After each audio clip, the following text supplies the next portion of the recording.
مصباح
Nadatul Ulama University of Surabaya is the higher institution that is born from Islamic Organization of Nadatul Ulama. The existence of UNUSA, which is under Surabaya Islamic Hospital Foundation, started in 1979. Health Nursing School was established. Then in 1985, Nursing Academy was established. And in 1997, Health Nursing School became a midwifery academy. In 2006, these two institutions merged into an institution, High School of Health Sciences, YARSIS. Based on the experiences of more than 33 years in managing educational institutions, especially in health, then in 2013, STIKES YARSIS transformed into Nadatul Ulama University of Surabaya. UNUSA has a vision to be a leading, excellent, and professional higher educational institution in knowledge, technology, and arts, has entrepreneurship and Islamic character. The UNUSA mission are implementing academic education, profession, and vocation based on community-based resources and competitive atmosphere to spur learning desire, think analytically, critically, and innovatively. Implementing research in various fields of science through empowerment of academic civicity and work partnership to get innovations and benefits that are useful for science and technology. Implementing community service in various fields of science through empowerment of academic civicity and work partnership to get innovations and benefits that are useful for community welfare. Developing professional human resources that are able to achieve and apply science and technology to improve welfare of community that has mindset, attitude, and behavior as professionals who have integrity. Implementing professional management in managing university that has an Islamic character. Growing Ahlus Sunnah wal Jammah and Nahdiyah culture in community life.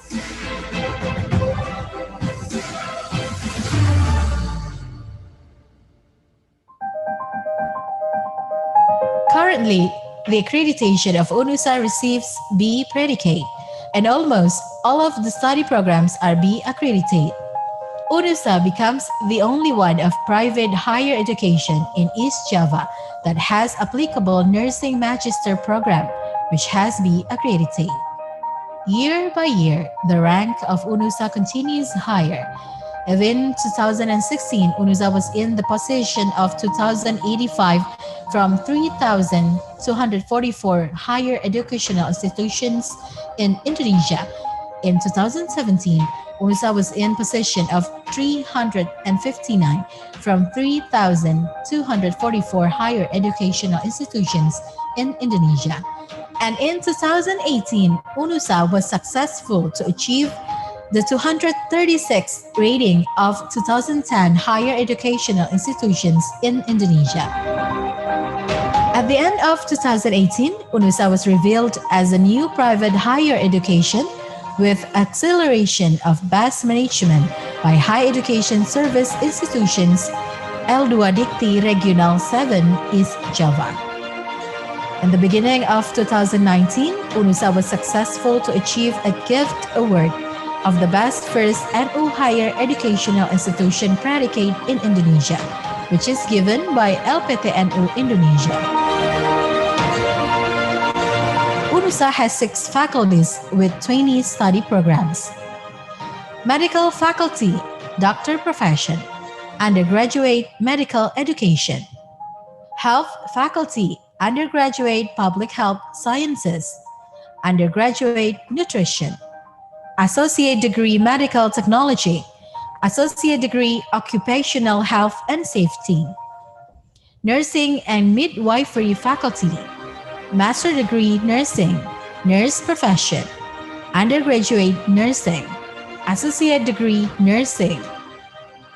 Midwifery professional education, undergraduate midwifery. Associate Degree Midwifery, Teacher Training and Education Faculty, Teacher Professional Education, Undergraduate Primary School Teacher Education, Undergraduate Early Childhood Teacher Education, Undergraduate English Education, Economics and Business Faculty, Undergraduate Accounting, Undergraduate Management, Engineering Faculty, Undergraduate Information System.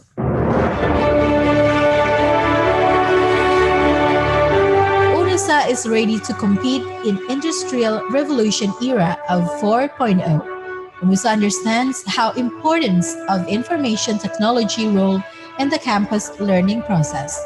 Therefore, UNISA launches eSorogat as an IT-based learning media. Technology developed by UNISA becomes the strength in the blended learning process, a learning process that combines offline and online methods. In entrepreneurship sector, UNISA creates Entrepreneur Plus Rahmatan Lil Alamin as a learning area and entrepreneurship practice which is not just oriented on profit but also oriented on social and leaded on Islamic values. With updated and modern teaching methods, UNISA is always trying to create the graduates that are excellent, professional, and have Islamic character. In the future, UNISA will commit to be the best campus of the world-class community choice. UNISA prepares Rahmatan Lil Alamin generation. Kami Generasi Rahmatan Lil Alamin.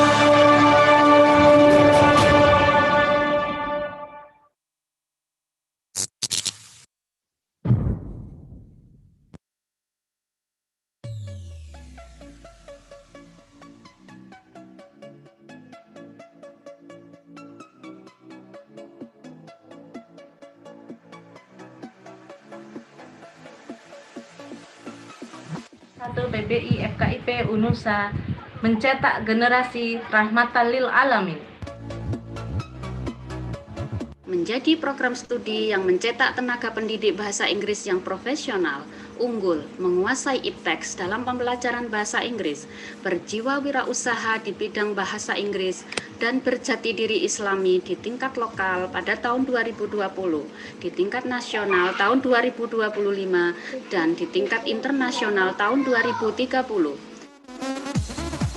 Melaksanakan program pendidikan Prodi S1 Pendidikan Bahasa Inggris berdasarkan sumber daya dan atmosfer yang kompetitif untuk menghasilkan calon pendidik yang memiliki kompetensi pedagogik, kepribadian, profesional, dan sosial yang berlandaskan kaidah Islami, berwawasan ipteks, dan berjiwa wirausaha.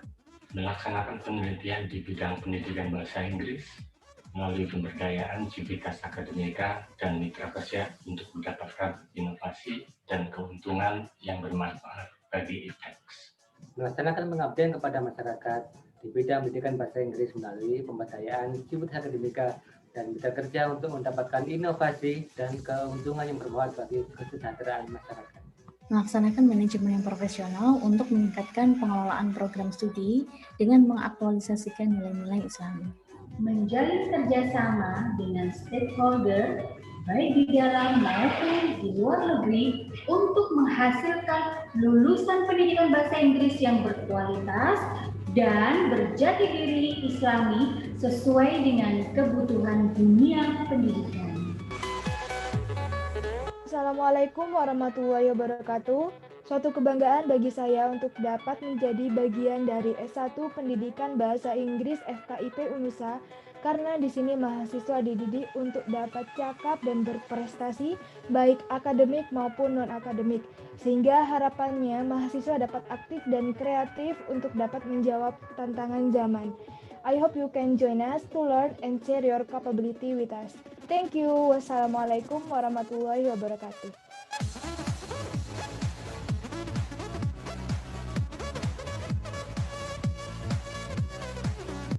Assalamualaikum warahmatullahi wabarakatuh. Perkenalkan, nama saya Natasha Salsabila. Saya dari Prodi Pendidikan Bahasa Inggris Universitas Nahdlatul Ulama Surabaya. Saya akan membagikan pengalaman saya selama saya berkuliah di UNUSA. Selama ini saya mendapatkan fasilitas yang sangat nyaman dan sangat memadai untuk kebutuhan para mahasiswa. Terus di UNUSA ini juga disediakan, tiap mahasiswa mendapatkan tablet, yang dimana tablet itu sangat berfungsi dan sangat membantu mahasiswa dalam pembelajaran daring yang sedang berlangsung saat ini. Assalamualaikum warahmatullahi wabarakatuh. Nama saya Kisah Putri Seningsi dari PB UNUSA semester 3. Kali ini saya akan berbagi cerita sedikit mengenai pengalaman saya belajar di PB UNUSA. Pertama, bicara soal kebersihan, meskipun PB tidak di gedung tower, PB punya rumah sendiri, tapi menurut saya rumah PB itu selalu bersih dan selalu dibersihkan setiap selesai jam pelajaran gitu. Yang kedua, admin PB UNUSA itu sangat ramah sekali dalam melayani kami sebagai mahasiswa. Ketika kami bertanya-tanya mengenai PBI, mereka pun menjawab dengan sangat ramah, baik, murah senyum gitu. Yang ketiga, tim IT PB UNUSA itu juga sangat baik. Waktu itu ada teman saya yang absensinya itu trouble, kemudian saya anterin ke tim IT, dan tim IT pun juga sangat ramah dalam melayani kami, murah senyum juga, seperti itu menurut saya. Yang keempat, dosen-dosen PBI UNUSA, semuanya sangat murah senyum, baik, lucu, seru, asik, dan selalu menghargai pendapat kami saat berada di forum belajar. Tidak melulu mempelajari tentang pembelajaran, tapi juga mempelajari tentang arti kehidupan. Itulah serunya dosen-dosen di PBI UNUSA. Dan yang terakhir, untuk semua mahasiswa PBI UNUSA, baik itu angkatan saya atau angkatan atas saya, terima kasih sudah selalu senyum saat bertemu, terima kasih sudah saling menyapa saat bertemu, dan terima kasih sudah menghargai satu sama lain. Sekian dari saya, kurang lebihnya mohon maaf, dan terima kasih untuk semuanya. Wassalamualaikum warahmatullahi wabarakatuh. Love you PBI UNUSA.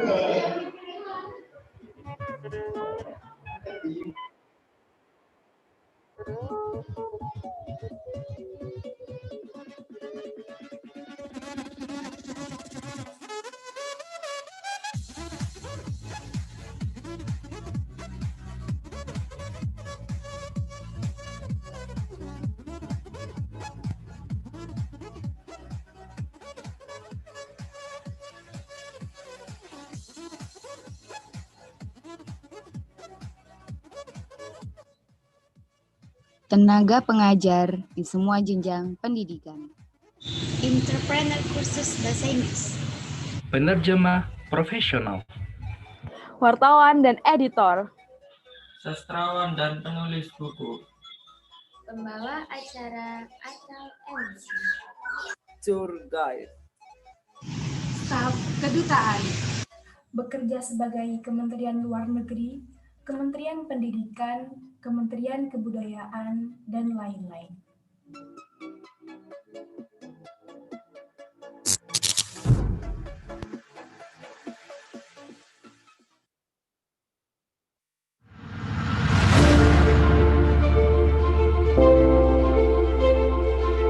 Nahdlatul Ulama University of Surabaya is a higher institution that is born from Islamic Organization of Nahdlatul Ulama. The existence of UNUSA, which is under Surabaya Islamic Hospital Foundation, started in 1979. Health Nursing School was established. Then in 1985, Nursing Academy was established. And in 1997, Health Nursing School became a midwifery academy. In 2006, these two institutions merged into an institution, High School of Health Sciences, YARSIS. Based on the experiences of more than 33 years in managing educational institutions, especially in health, then in 2013, STIKES Yarsis transformed into Nahdlatul Ulama University of Surabaya. UNUSA has a vision to be a leading, excellent, and professional higher educational institution in knowledge, technology, and arts, has entrepreneurship and Islamic character. The UNUSA mission are implementing academic education, profession, and vocation based on community-based resources and competitive atmosphere to spur learning desire, think analytically, critically, and innovatively. Implementing research in various fields of science through empowerment of academic civicity and work partnership to get innovations and benefits that are useful for science and technology. Implementing community service in various fields of science through empowerment of academic civicity and work partnership to get innovation and benefits that are useful for community welfare. Developing professional human resources that are able to achieve and apply science and technology to improve welfare of community that has mindset, attitude, and behavior as professionals who have integrity. Implementing professional management in managing university that has an Islamic character. Growing Ahlus Sunnah wal Jamaah and Nahdiyah culture in community life.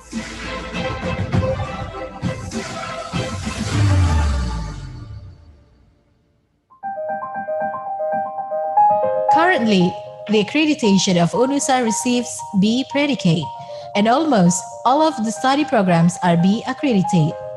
UNUSA becomes the only one of private higher education in East Java that has applicable nursing magister program, which has B accredited.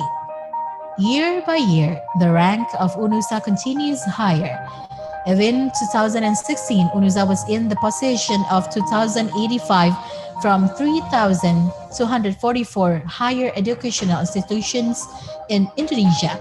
In 2017, UNUSA was in position of 359 from 3,244 higher educational institutions in Indonesia. And in 2018, UNUSA was successful to achieve the 236th rating of 2010 higher educational institutions in Indonesia. At the end of 2018, UNUSA was revealed as a new private higher education with acceleration of best management by High Education Service Institutions L2 Dikti Regional 7 East Java. In the beginning of 2019, UNUSA was successful to achieve a gift award of the best first NU higher educational institution predicate in Indonesia, which is given by LPTNU Indonesia. UNUSA has 6 faculties with 20 study programs. Medical faculty, doctor profession, undergraduate medical education. Health faculty, undergraduate public health sciences, undergraduate nutrition. Associate degree medical technology, associate degree occupational health and safety. Nursing and midwifery faculty, master degree nursing, nurse profession, undergraduate nursing, associate degree nursing. Midwifery professional education, undergraduate midwifery, associate degree midwifery. Teacher training and education faculty, teacher professional education, undergraduate primary school teacher education, undergraduate early childhood teacher education, undergraduate English education. Economics and business faculty, undergraduate accounting, undergraduate management. Engineering faculty, undergraduate information system.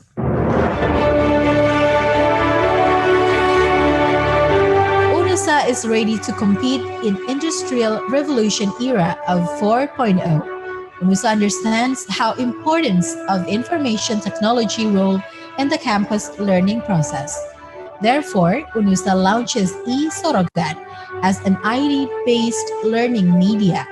Technology developed by UNUSA becomes the strength in the blended learning process, a learning process that combines offline and online methods.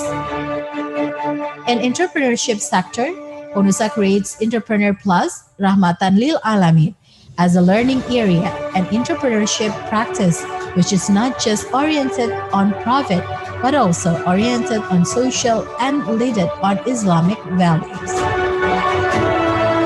With updated and modern teaching methods, UNUSA is always trying to create the graduates that are excellent, professional, and have Islamic character.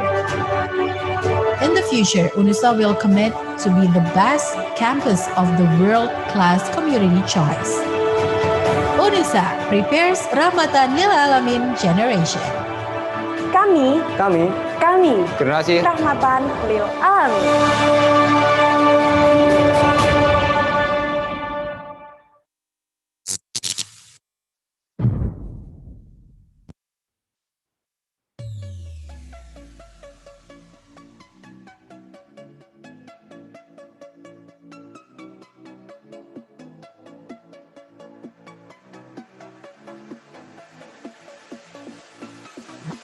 PBI FKIP UNUSA mencetak generasi Rahmatan Lil Alamin. Menjadi program studi yang mencetak tenaga pendidik bahasa Inggris yang profesional, unggul, menguasai IPTEX dalam pembelajaran bahasa Inggris, berjiwa wirausaha di bidang bahasa Inggris, dan berjati diri Islami di tingkat lokal pada tahun 2020, di tingkat nasional tahun 2025, dan di tingkat internasional tahun 2030. Melaksanakan program pendidikan Prodi S1 Pendidikan Bahasa Inggris berdasarkan sumber daya dan atmosfer yang kompetitif untuk menghasilkan calon pendidik yang memiliki kompetensi pedagogik, kepribadian, profesional, dan sosial yang berlandaskan kaidah Islami, berwawasan IPTEX, dan berjiwa wirausaha. Melaksanakan penelitian di bidang pendidikan bahasa Inggris melalui pemberdayaan civitas akademika dan mitra kerja untuk mendapatkan inovasi dan keuntungan yang bermanfaat bagi IPTEX. Melaksanakan pengabdian kepada masyarakat di bidang pendidikan bahasa Inggris melalui pemberdayaan civitas akademika dan mitra kerja untuk mendapatkan inovasi dan keuntungan yang bermanfaat bagi kesejahteraan masyarakat. Melaksanakan manajemen yang profesional untuk meningkatkan pengelolaan program studi dengan mengaktualisasikan nilai-nilai Islami. Menjalin kerjasama dengan stakeholder baik di dalam maupun di luar negeri untuk menghasilkan lulusan pendidikan bahasa Inggris yang berkualitas dan berjati diri Islami sesuai dengan kebutuhan dunia pendidikan. Assalamualaikum warahmatullahi wabarakatuh. Suatu kebanggaan bagi saya untuk dapat menjadi bagian dari S1 Pendidikan Bahasa Inggris FKIP UNUSA karena di sini mahasiswa dididik untuk dapat cakap dan berprestasi baik akademik maupun non-akademik, sehingga harapannya mahasiswa dapat aktif dan kreatif untuk dapat menjawab tantangan zaman. I hope you can join us to learn and share your capability with us. Thank you. Wassalamualaikum warahmatullahi wabarakatuh.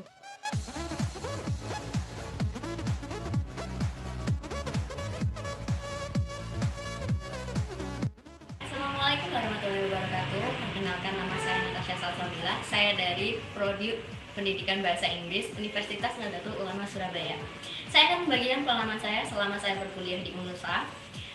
Selama ini saya mendapatkan fasilitas yang sangat nyaman dan sangat memadai untuk kebutuhan para mahasiswa. Terus di UNUSA ini juga disediakan, tiap mahasiswa mendapatkan tablet, yang dimana tablet itu sangat berfungsi dan sangat membantu mahasiswa dalam pembelajaran daring yang sedang berlangsung saat ini. Assalamualaikum warahmatullahi wabarakatuh.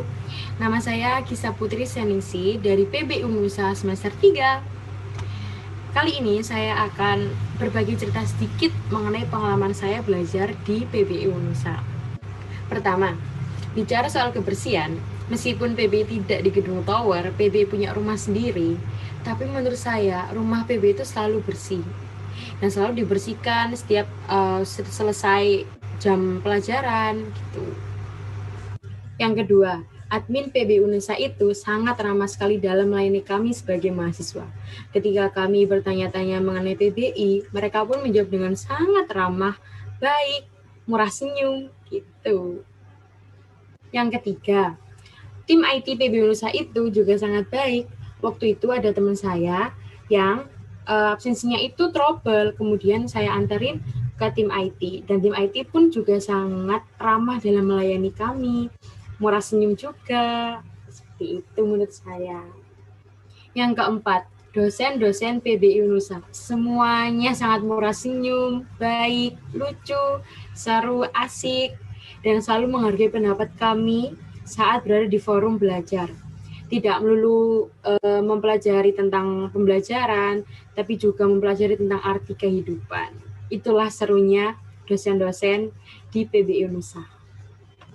Dan yang terakhir, untuk semua mahasiswa PBI Unusa, baik itu angkatan saya atau angkatan atas-atas saya, terima kasih sudah selalu senyum saat bertemu, terima kasih sudah saling menyapa saat bertemu, dan terima kasih sudah menghargai satu sama lain.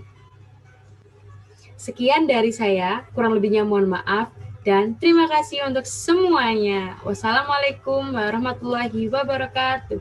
Love you PBI Unusa.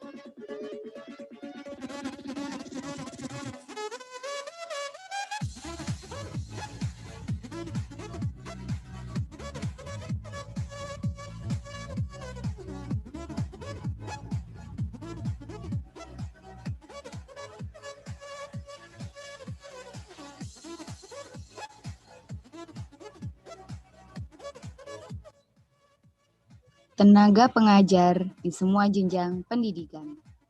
Entrepreneur kursus bahasa Inggris. Penerjemah profesional. Wartawan dan editor. Sastrawan dan penulis buku. Pembawa acara atau MC. Tour guide. Staf kedutaan.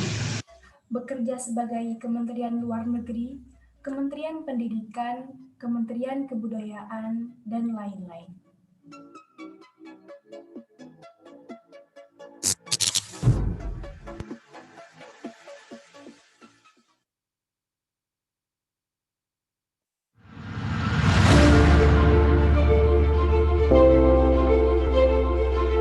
Nadatul Ulama University of Surabaya is the higher institution that is born from Islamic organization of Nadatul Ulama. The existence of UNUSA, which is under Surabaya Islamic Hospital Foundation, started in 1979. Health Nursing School was established. Then in 1985, Nursing Academy was established. And in 1997, Health Nursing School became a midwifery academy. In 2006, these two institutions merged into an institution, High School of Health Sciences, YARSIS. Based on the experiences of more than 33 years in managing educational institutions, especially in health, then in 2013, STIKES YARSIS transformed into Nadatul Ulama University of Surabaya. UNUSA has a vision to be a leading, excellent, and professional higher educational institution in knowledge, technology, and arts, has entrepreneurship and Islamic character. The UNUSA mission are implementing academic education, profession, and vocation based on community-based resources and competitive atmosphere to spur learning desire, think analytically, critically, and innovatively. Implementing research in various fields of science through empowerment of academic civility and work partnership to get innovations and benefits that are useful for science and technology. Implementing community service in various fields of science through empowerment of academic civility and work partnership to get innovation and benefits that are useful for community welfare. Developing professional human resources that are able to achieve and apply science and technology to improve welfare of community that has mindset, attitude, and behavior as professional who have integrity. Implementing professional management in managing university that has an Islamic character. Growing Ahlus Sunnah wal Jammah and Nadia culture in community life. Wes nang ngarep laptop.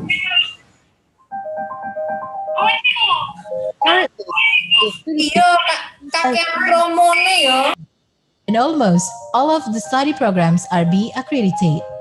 UNUSA becomes the only one of private higher education in East Java that has applicable nursing magister program, which has B accredited. Year by year, the rank of UNUSA continues higher. Even 2016, UNUSA was in the position of 2085 from 3,244 higher educational institutions in Indonesia. In 2017, UNUSA was in position of 359 from 3,244 higher educational institutions in Indonesia. And in 2018, UNUSA was successful to achieve the 236 rating of 2010 higher educational institutions in Indonesia. At the end of 2018, UNUSA was revealed as a new private higher education with acceleration of best management by high education service institutions L2 Dikti Regional 7 East Java. In the beginning of 2019, UNUSA was successful to achieve a gift award of the best first NU higher educational institution predicate in Indonesia, which is given by LPTNU Indonesia. UNUSA has 6 faculties with 20 study programs. Medical faculty, doctor profession, undergraduate medical education. Health faculty, undergraduate public health sciences, undergraduate nutrition. Associate degree medical technology, associate degree occupational health, nursing. The Excellencies Bapak Muhammad Saifuddin, PhD, as the Devian Regional Coordinator for East Java, the Excellencies Professor Dr. Yasid Masdumi, MA, the Excellencies Professor Dr. Suliati Rahmah, MPD, the Excellencies Dr. Lika Raskova Okta Berlina, MED, the Excellencies Dr. Imro'atul Solihah, MPD, the Excellencies Ibu Rizka Safriani, MPD from UINSA, the Head Department of PGSD UNUSA Surabaya, Ibu Sri Hartati, MPD, the Head Department of PG PAUD UNUSA Surabaya, Bapak Nanang Rahman Saleh, MPD, and the lecturer staffs from English Education Department of Universitas Nahdlatul Ulama Surabaya, and also the committees. Assalamualaikum warahmatullahi wabarakatuh. Good morning, ladies and gentlemen. My name is Novi, and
Good morning, ladies and gentlemen. My name is Ali.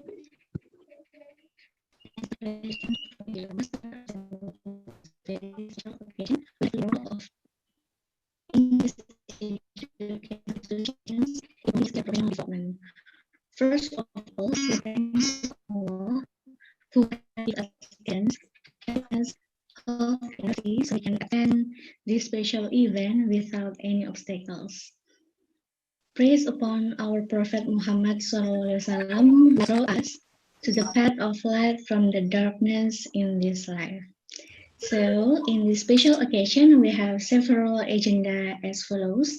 The first is opening, the second is singing national anthem, the third reciting Quran, the fourth speech from the Vice of Ibu Nurul Kamaria, and the sixth speech from Teflin Regional Coordinator for East Java, Bapak Muhammad Saifuddin MPT. Session 1, Professor Dr. Yasid Bastomi MA. The sixth plenary session 2 from Professor Dr. Zuliati Rohmah MPT. The 8 questions and answer session. The ninth plenary session 3 from Dr. Like Raskova Okta Berlina MED. The 10th plenary session 4 from Dr. Imro'atu Solihah MPT. Also question and answer sessions. And the 12 photo sessions, and the last one is closing. Okay, as the first agenda of today's event, let's listening together national anthem and followed by reciting Al-Quran by Sita Maftuha.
Assalamualaikum warahmatullahi wabarakatuh.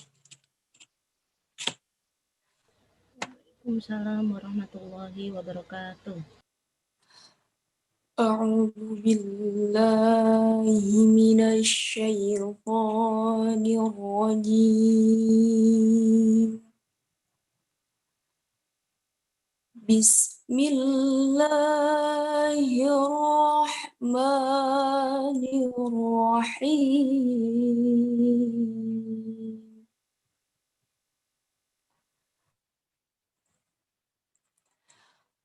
والضحى والليل إذا سجى ما ودعك ربك وما قلى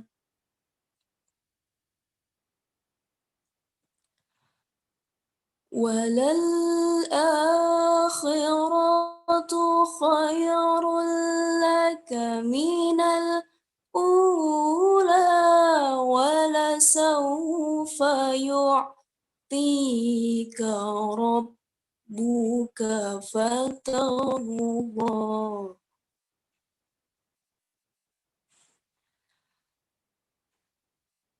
ألم يجدك يتيما فآوى ووجدك ضالا فهدى ووجدك عائلا فأغنى فأما اليتيم فلا تقهر وأما السائل فلا تنهر وأما بنعمة ربك فحدث صدق الله العظيم. Assalamualaikum warahmatullahi wabarakatuh.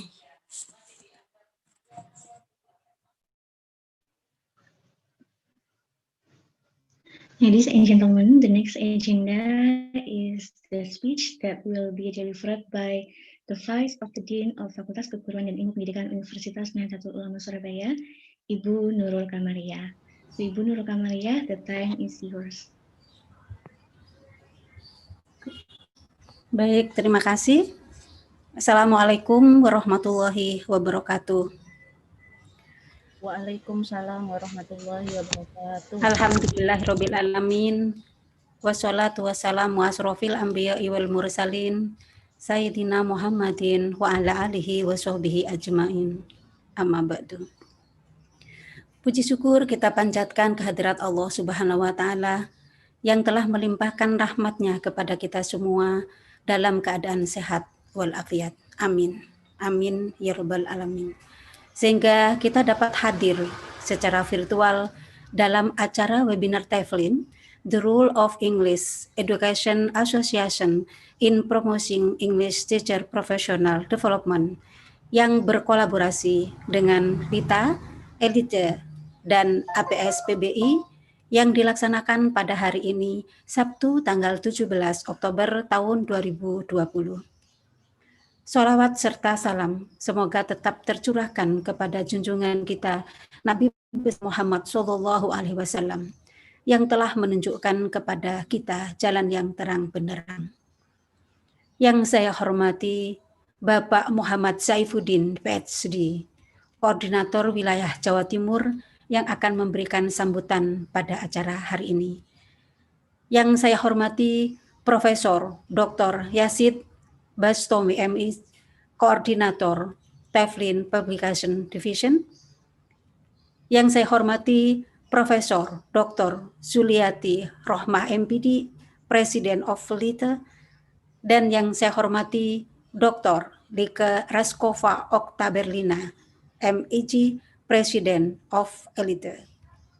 Serta Dr. Imratus Solihah MPD, Second President of APS BBI. Dan yang saya hormati moderator dan panitia, baik dari dosen maupun mahasiswa, khususnya Universitas Nahdlatul Ulama Surabaya, serta seluruh peserta webinar yang berbahagia baik perwakilan dari Teflin, Lita, Elite, dan APS PBI.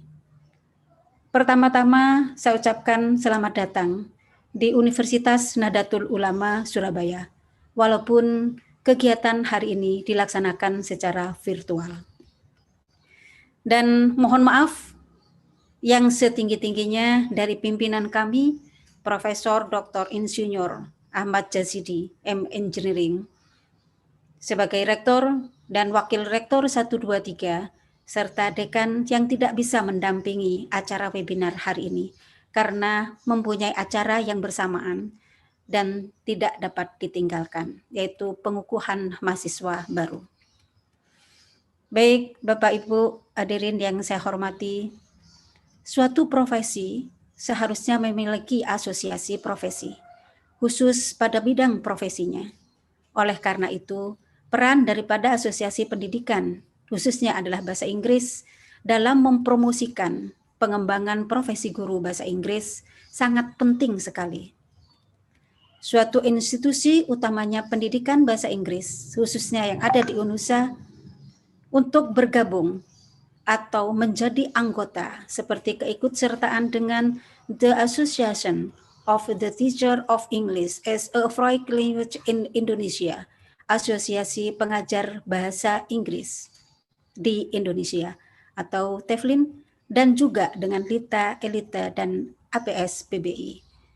Dengan keikutsertaan ini akan membawa aura positif sehingga UNUSA akan menjadi terkenal baik secara nasional dan harapannya terkenal secara internasional sesuai dengan cita-cita UNUSA di tahun 2026 menjadi terkenal secara internasional. Karena suatu organisasi pasti mempunyai tujuan untuk mengenalkan diri dengan cara mengadakan conference yang berbentuk seminar, baik dari pembicara lokal maupun mancanegara yang sering kita lakukan. Untuk memunculkan suatu inovasi-inovasi dalam proses belajar mengajar, khususnya di bidang bahasa Inggris. Kegiatan organisasi juga sering mengadakan pelatihan seperti Teflin dan pengarahan pengajaran untuk mempersiapkan kemampuan berbahasa Inggris yang bisa diterima di kelas internasional. Sehingga harapan ke depan, kami mohon dengan hormat kepada organisasi Teflin, Lita, Elite, dan APS PBI untuk terus melakukan pembinaan kepada anggota, khususnya dosen maupun program studi pendidikan bahasa Inggris yang ada di Universitas Nahdlatul Ulama Surabaya. Dan untuk bisa memberikan motivasi kepada kami, khususnya Prodi PBI, untuk meningkatkan kualitas dalam melaksanakan pembelajaran. Itulah harapan-harapan kami dengan kegiatan-kegiatan seminar atau webinar yang dilaksanakan pada pagi hari ini, sehingga akan memberikan sesuatu yang positif, akan menggerakkan untuk meningkatkan kualitas dari pembelajaran pendidikan bahasa Inggris, khususnya yang ada di UNUSA. Demikian sambutan ini, mohon maaf apabila ada yang kurang dalam pelaksanaan ini, semoga sukses apa yang menjadi cita-citanya. Saya ucapkan terima kasih yang tinggi-tingginya kepada narasumber, Prof. Yazid dan tim, serta moderator dan seluruh panitia, serta peserta webinar pada pagi hari ini. Saya akhiri sambutan ini, wabillahi taufiq wal hidayah, wassalamualaikum warahmatullahi wabarakatuh. Waalaikumsalam warahmatullahi wabarakatuh.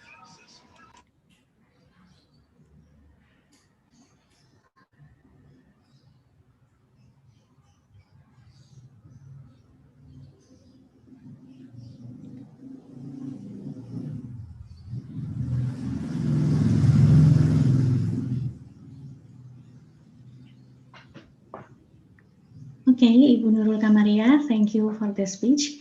The next agenda is speech from Regional Coordinator Teflin for East Java, Bapak Muhammad Saifuddin, PhD. To Bapak Muhammad Saifuddin, PhD, time is yours.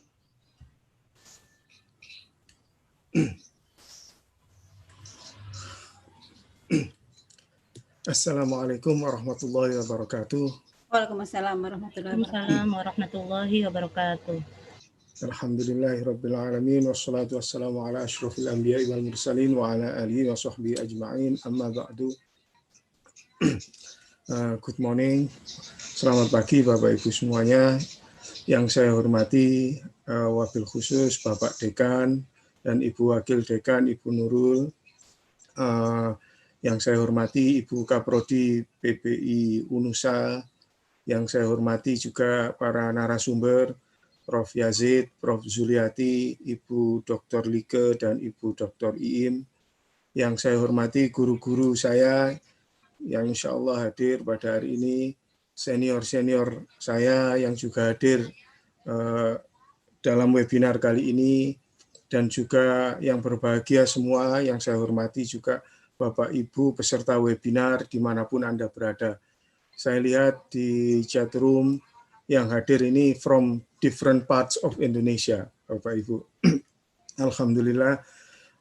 I will switch, Bapak Ibu. I will switch between Bahasa Indonesia and Bahasa Inggris because I'm afraid if I speak Bahasa Inggris all the time, I cannot get my message across to you all because I will lose the sense of communicating with you in Bahasa Indonesia. I'm sure that it will be much more meaningful if I switch between both languages. Yeah.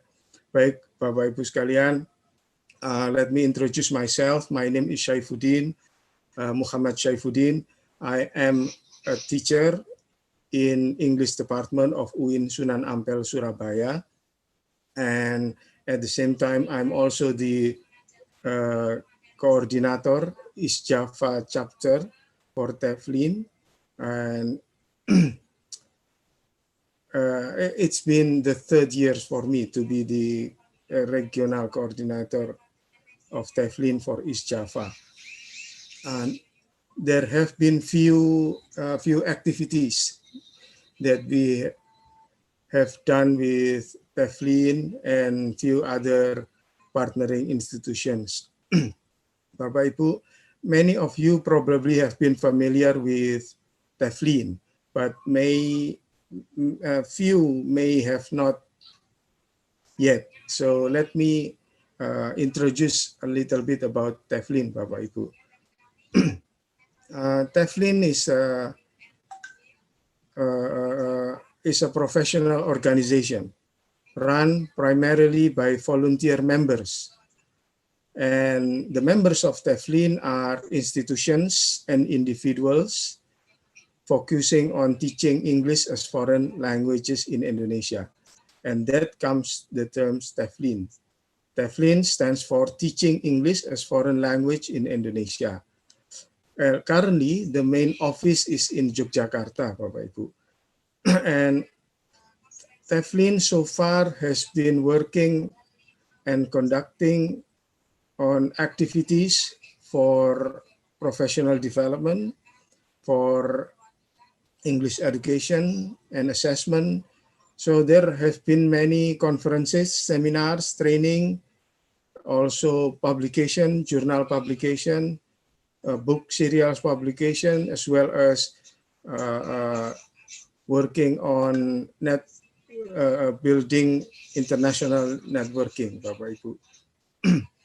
And since 2018, kami di TEFLIN, khususnya TEFLIN regional, East Java. Well, actually there are many regions in Indonesia. In Indonesia, TEFLIN membagi wilayah kerjanya into 15 regions, Bapak Ibu. Jadi ada 15 regional di Indonesia, mulai dari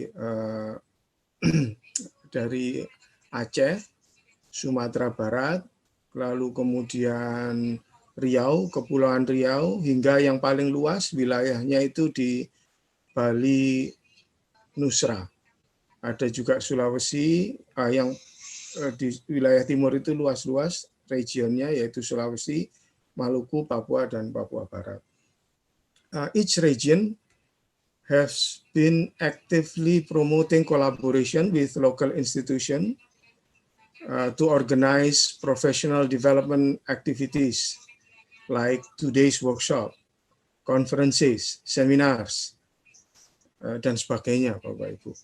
In East Java, since 2018, we have been since my appointment as regional coordinator of TEFLIN, we have been running workshops in 2018 with teacher support groups MGMP in Kota Malang, and thanks to Ibu Koordinator, Ibu Ratna Hidayati, yang insya Allah hadir saat ini, koordinator di MGMP Kota Malang. And also in 2019, TEFLIN East Java Coordinator has also worked together with UIN Sunan Ampel Surabaya to host an international conference on ELT, and it was a big success. And thanks to Ibu Rizka Safriani as the coordinator at the time. And this year, TEFLIN East Java chapter partnered with UNUSA to host this webinar. And next year, and I would like to especially thanks to Ibu Tias as the coordinator of webinar committee, as well as the Kaprodi of PBI UNUSA. And thanks to Bu Tias and her team, and also I would like to thank all my colleagues that I cannot mention one by one that helped with the setup of this webinar. Bapak Ibu sekalian yang saya hormati, I won't keep you any longer. It is really my pleasure to welcome you all to join this webinar this morning. Next year, hopefully we will have another webinar or maybe an offline seminar or workshop in another cities in East Java. I really appreciate if we can work together and host seminar or webinar or workshop like this for the years to come. Hopefully this webinar today will be an inspiring activities, and it will inspire ideas, discussions around the ways how to facilitate teachers' professional development. And eventually, what we have been expected, that is the betterment of English education in the country, will come true. Bapak Ibu, I think that's all from me. And Wallahul muwafiq ila aqwamit thoriq. Assalamualaikum warahmatullahi wabarakatuh. Assalamualaikum warahmatullahi wabarakatuh.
Okay, ladies and gentlemen, I would like to continue the agenda.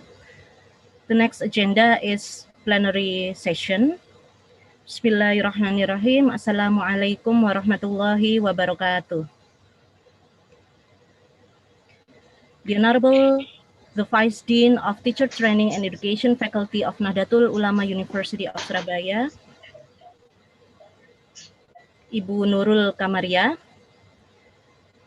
the Honorable all speakers of webinar Teflin East Java Chapter 2020, Professor Dr. Yazid Bastomi, MA, Professor Dr. Zuliati Rohmah, MPD, Dr. Like Raskova Oktaberlina, MED, Dr. Imro'atus Solehah, MPD, the Honorable Regional Coordinator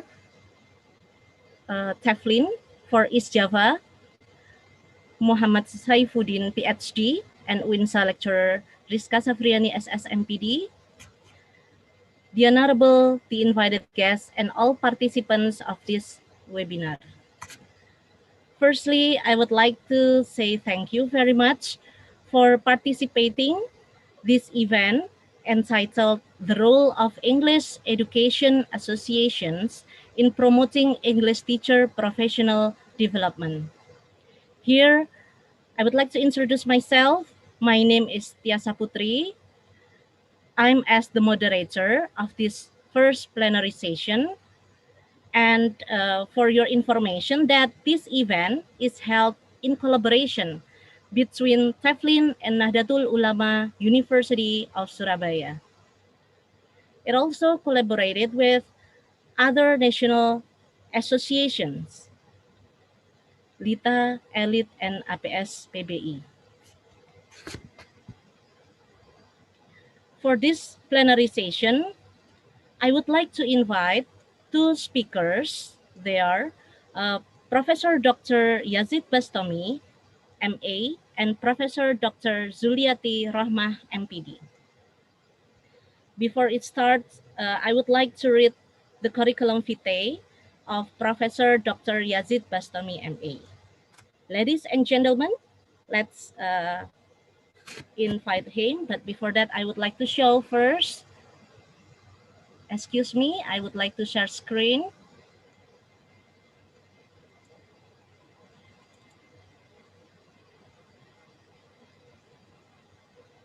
Okay, I would like to ask the audience, the participants, can it be seen? Yes. Okay. Yeah, would you please make it bigger for this? Yes. Okay, the first speaker is Professor Dr. Yazid Bastomi, MA. He is a professor of applied linguistics, and he has been teaching at his alma mater, the Department of English, Faculty of Letters, Universitas Negeri Malang since 1999. A Fulbrighter, he spent a stint of pre-doctoral research at the English Language Institute, University of Michigan, Ann Arbor, USA. Subsequent to the completion of his doctoral degree, he also carried out postdoctoral projects at the City University of New York and University of Minnesota, Twin Cities, USA.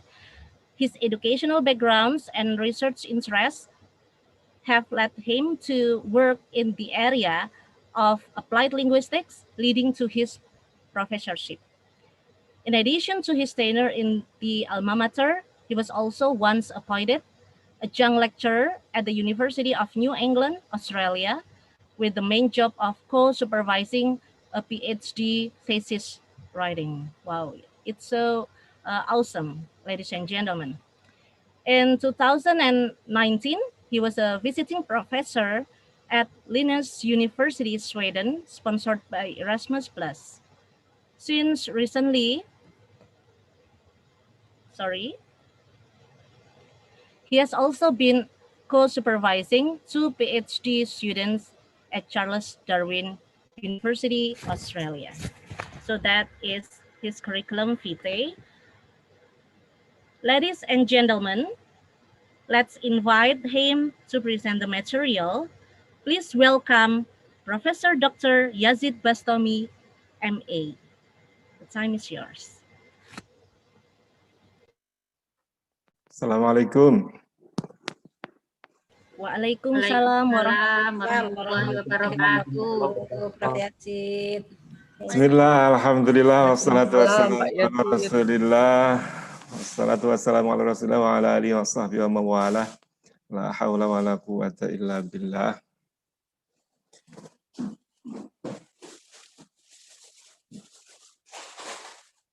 Allahumma shif qalbi min al-ghaflah wa alimni ma lam akun a'lam bayni an kulli ma as'alu an ya man la ilaha illahu la ma'budu siwa. Very good morning, everybody. Thank you, Ms. Moderator, for your nice words of introduction. Thank you, Dr. Muhammad Saifuddin, coordinator of the East Java chapter, for having me here. Thank you all, the management and all the Civitas Academica of UNUSA. Thank you all the participants of this webinar. I feel very honored today for you engaging me here in this event, but actually I'm not really into teacher professional development, even though I'm currently the convener of the Master's and Doctorate program in ELT or ELE, Department of English, Faculty of Letters, University Negeri Malang. Therefore, let me approach this theme from my position as the coordinator of TEFLIN Publication Division. I hope you can hear me quite well. Yes, sir. Yeah, bear with me. Let me take some moment to share my PPT materials here. Can you see it? I don't know if I should use my slideshow or not. Sometimes it doesn't work, but let me try. If it doesn't work, let me go back to this kind of slide presentation, manual presentation like this. But let me try the slideshow first. Okay. Can you see the first slide? It's TBD and TEFLIN Publication Division. Teacher Professional Development and TEFLIN Publication Division. So let me now just move on to my next slide. I've got about 30 minutes. Hopefully I can just finish before 30 minutes. I'm not going to use up all the time allocation, hopefully. If I exceed, please just stop me. Just jump in to stop me. Well, let me start with this. I've got an agreement with Iredales, her disapproval of the notion that teachers have become increasingly and routinized. Now, all of you teachers, do you think you've experienced this kind of situation? Yes, of course. As observed by Iredale. So yes, all of us, I think to some extent, have become increasingly funnel and routinized. We've got all the activities every day that have made us feel, we become funnel and routinized, and sometimes in that kind of situation, we cannot really think. Probably in the previous years, at the end of the year, we thought about something that in the following year, we're going to do this and that. But then as we enter the new year, sometimes we are so hooked up with activities and we cannot really think of things we need to do in a reflective way. So, but this situation, of course, need to be at least minimized so that make our profession more efficient and more effective and more meaningful for other people, particularly the stakeholders, and in this case, our students particularly, because our students are our immediate stakeholders, really in need of our contribution to their lives. I've also got an agreement with Iredale's argument that teachers should be granted the time and space to develop their practice, and in so doing, to develop an informed confidence in their practice. So I believe every teacher here also needs to have this kind of confidence. And the confidence, of course, needs to be informed. It needs to be informed confidence. What is meant by informed, I guess, well, we have data, to support our confidence. We have evidence to support our confidence. And the data, the evidence, to some extent, I guess, based on, I mean, most of the time, I think it should be based on our research. So in this case, we are also going to talk a little bit about teacher research later as our presentation unfolds. So we are going to that point. Do you think you can see the movement of my slide? Because sometimes it doesn't work. Let me just try to check. Now we've got this kind of picture by Dayub and Basiruddin. Can you see this? Yes, sure. Okay. So in general, if we are referring to Dayub and Basiruddin, we've got this, ELT's professional development. All of you, I suppose, in the area of ELT, English language teaching, or probably another language or foreign language. Probably some of you are in the area of Arabic language teaching or Indonesian language teaching or any language teaching. But in the area of language teaching or English language teaching, professional development, well, we can think of some other satellite elements there. According to Dayub and Basiruddin, well, the professional development, of course, requires some kind of support from home, self-direction, I mean, self-direction on the part of the teachers themselves. And also in service experiences, probably you take further levels of education. Let's say you take a master's degree, doctoral degree, probably also PPG, a professional program in language education particularly. And also, of course, enabling environment. So all these satellite elements are supportive to the achievement of ELT's professional development. I'm not really into this kind of world, actually, ELT professional development. But, well, here and there, I've also been involved in such a kind of activity because of the lacking number of resources. So some people may also involve me in this kind of activities, but I'm not really into that. Personally speaking, I would say that. But okay, this is the general picture by referring to Dayub and Basiruddin, that we need to think of all those things as the elements supporting to the achievement of ELT's professional development. Once again, we've got, well, self-directed learning, learning with self-direction on the part of the teachers themselves. So even though you're teachers, of course, we need to go on learning and learning and learning. And sometimes at a particular moment, we also do some kind of unlearning, and then we do learning, just like me, for instance, because I'm not that techy, I'm not that tech savvy. Well, I need to learn something techy. If it is Pak Saifuddin is so techy, so he doesn't really need to learn anything related to that. But for me, well, I'm not that techy, so I need to learn anything related to technology. In service experiences, enabling environment, support from home. And I think all these are quite important in ELT's professional development. Now, out of these elements, let me just take up one particularly, that is the one at the bottom, enabling environment. And my position here as the coordinator of TEFLN Publication Division, my position here is quite related to this. So we are thinking of enabling environment for all the practitioners in the particularly in Indonesia. And now we're talking about specifically the context of East Java. Let me just move on. Let me just press on the next slide. So as I said before, I'm taking up this direction, enabling environment. So I would see TEFLN as enabling environment. But Saifuddin has already explained a little while ago about TEFLN, and now I'm seeing this from 2 points here, TEFLN as TEFLN and TEFLN Publication Division, and that is my specific position here. So about TEFLN, that has been explained by Pak Udin, so I'm not going to talk about that anymore. It's already clear, and I believe some of you have also been involved in the activities carried out, run, managed by TEFLN, but probably not really in relation specifically to TEFLN Publication Division. So that's why I think that is my significant point here.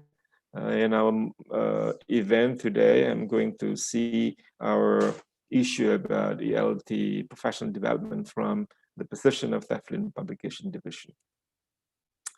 Well, about TEFLN, this has been explained by Udin actually. Well, if you refer to the website of TEFLN, we find 3 main activities. That's number 1 is conference, and actually, according to the history, the historical line of TEFLN, well, you can find information that actually TEFLN started as a kind of conference, even though it was a small conference in Yogyakarta at the time. So I think I would see this conference here as the heart of TEFLN. And then number 2 is programs and training. As mentioned by Dean, there have been some kind of workshops in collaboration with other institutions. In the area of East Java, Pak Udin has also made some kind of networking, collaboration with other institutions to provide some kind of workshops and training for teachers to develop their professional ability. And that is, again, a kind of ELT professional development. Number 3 is publication, and that is my portion here to talk about a little bit within the constraint of the time given to me. Now, about TEFLN Publication Division. Well, thus far, well, I've been the coordinator of the Publication Division for some years. Now, this is my 2nd term. We've got 4-year term, Pak Udin, right? 4-year term. And I've been in the 2nd term now as the Publication Division. And thus far, it also has been mentioned by Pak Udin as well. We've got 2 main activities. That is book series publication and article publication through TEFLN Journal. And what about proceedings? Probably some people are thinking about proceedings. Well, regarding book series, yes, we have been responsible for that. We have been doing some kind of activities related to the publication of book series.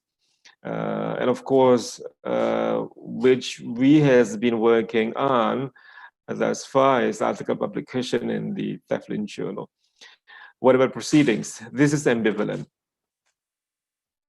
Well, frankly speaking, the Publication Division has not been involved in, formally in the proceeding publication of TEFLN conferences or seminars, international conference every year or annually. Well, formally, we haven't been involved in the preparation of proceedings publication.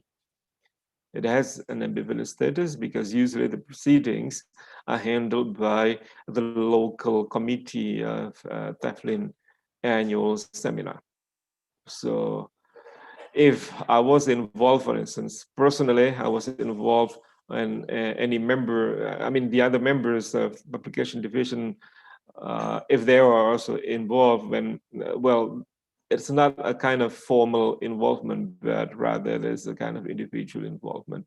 So just like in 2017, I was also involved as one of the editors of the proceedings of the TEFLN conference managed by Universitas Negeri Yogyakarta. So if you check the proceedings in the form of book, published, remember exactly, by Routledge, I guess, yes, by Routledge. I was one of the editors. The other editors include Pak Willy Renandia, Bu Suwarsi Mantia, and some others, Pak Fuad Abdullah Hamid as well. So I was one of the editors. So it was a kind of personal involvement, not really representing TEFLN Publication Division, and it's not a kind of formal mechanism of how to involve TEFLN Publication Division in the publication of proceedings. So we have been involved in book series publication, and TEFLN journal publication. Getting involved in these two has already made my schedule quite tight. That's also true with the chief editor of TEFLN journal, that is the dean of the Faculty of Letters of Universitas Negeri Malang, Bu Utami, and another colleague from the department as well. Okay, about the TEFLN publication division, still, I would see this as a kind of resources. So TEFLN publication division here provides resources for the activities geared towards ELD professional development. And I would also see this as media for publication. So as resources, you can see, well, you find necessary information from the resources or sources provided by the TEFLN publication division. At the same time, if you have information, let's say, new information out of your research activities, research projects, then you can also try to publish your new information through our publication, particularly our TEFLN journal, or probably also through the publication of the book series. So we can see it from these two angles, as resources and as the channel for you to inform to the public through our publication. Now we're talking about the book series here. We've got several book publications in the series. So number one here is Cooperative Learning in Language Education. This is by George M. Jacobs and Pak Widhi Renandia. Well, we are thinking of making this book series accessible for free. So we are still working on that. I haven't checked in the website of TEFLN whether these book series have been available online for free or not, but we are thinking of making these book series accessible for free. So if we can do that, I think, again, that is one of the sources that all English teachers around Indonesia, particularly, and if it is accessible for free, actually, all English teachers around the world can also get access to the book series for free. The other book is Instructed SLA, a practical guide for teachers. This is by Yoon Sung Park. I don't know how to pronounce the name. It's from Korea. Check, can you hear me? I heard somebody saying that gak ada suaranya. Is that right? Okay, operator, mohon untuk dikondisikan. Okay, you can hear me? Yes, sir. Okay. Yes. Very clear. All right, so this is the second book on the list.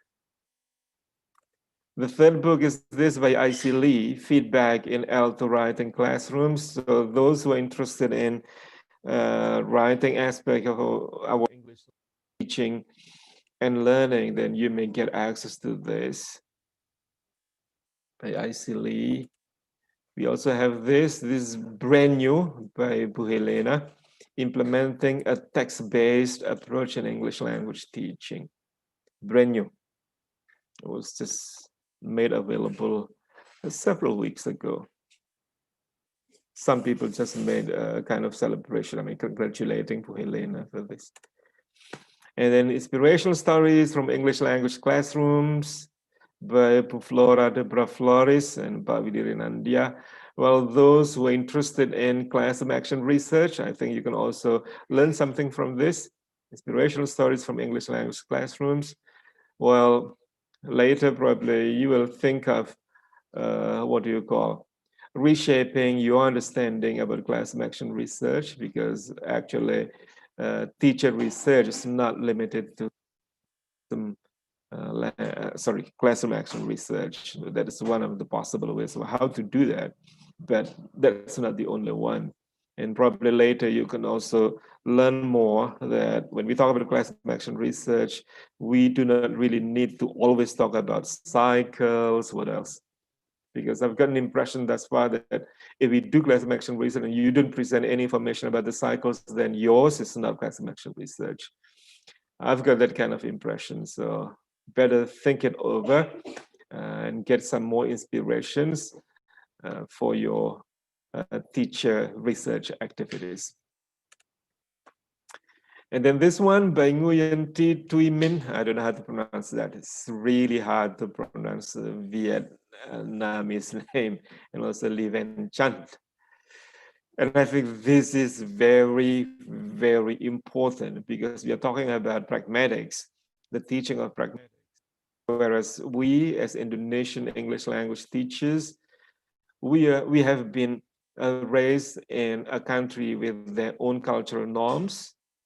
And then at the same time, we are also talking about English. And when we talk about English, of course, English also carries over the cultural norms that have been shaped by the English people. It can be the English people in the United States, it can be the English people in England, in Canada, in Australia, and some other places. And now English is not the sole property of native speakers of English. We may also claim some kind of share in having English as our own language, but then there might be some kind of better feel in terms of cultural norms here.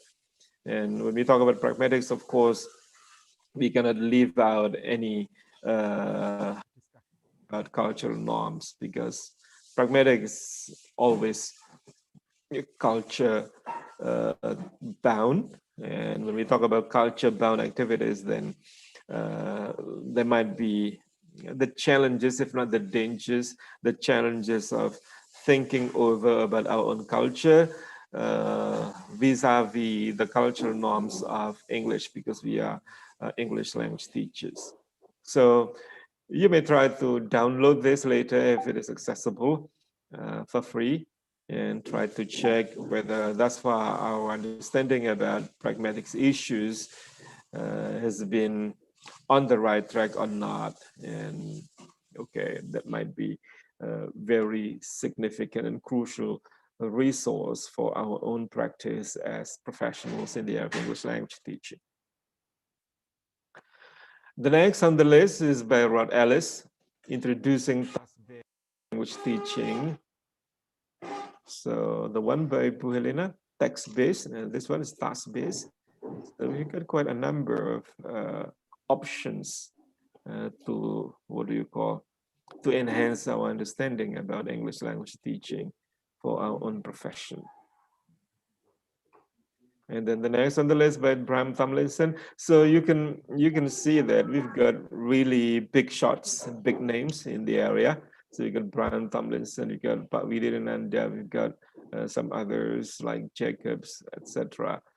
So I believe this is going to be, I mean, getting access to these book series will give you really necessary sources and resources for our teaching, for your own practice in the area of English language teaching.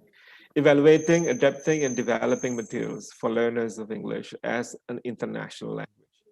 So issues around cultural norms have also been quite debatable and quite interesting, academically speaking, and also professionally speaking.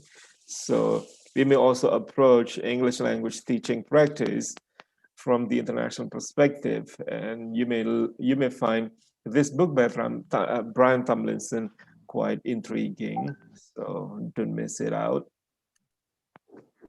Now, that is the first one about book series publication. And now the second one about Teflin journal publication. Probably some of you have not been really, familiar with Teflin journal.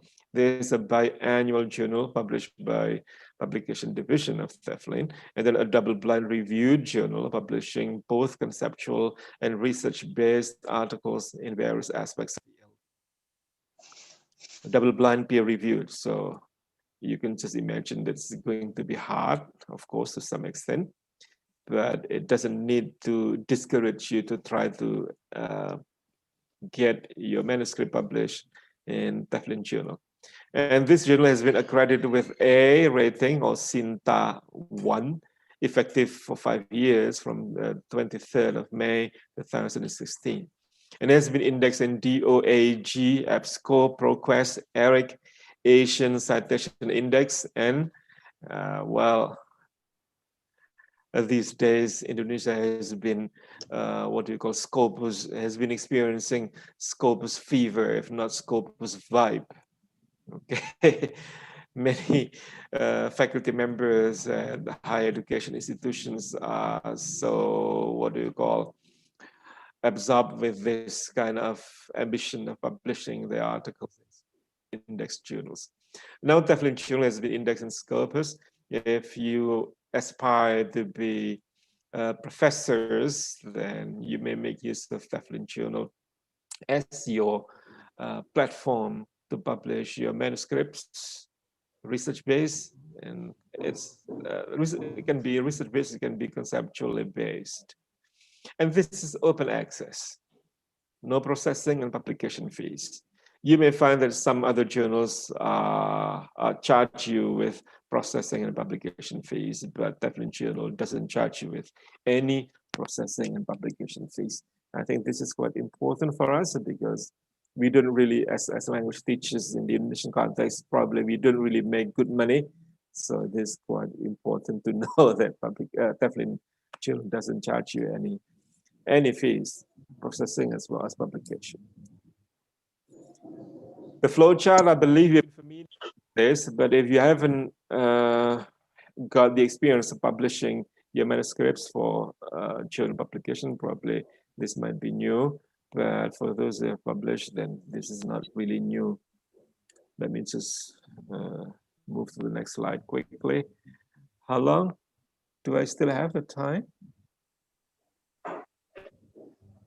You still have 10 minutes, sir? Oh, about 10 minutes, okay. So now let's talk about this. I'm talking about what's happening behind the scene, or what has happened, or what has been happening behind the scene of the publication of Teflon Journal. So all the manuscripts sent to us undergo this kind of initial review. So the initial review includes this: checking the relevance of the manuscript to the focus and aims of the journal.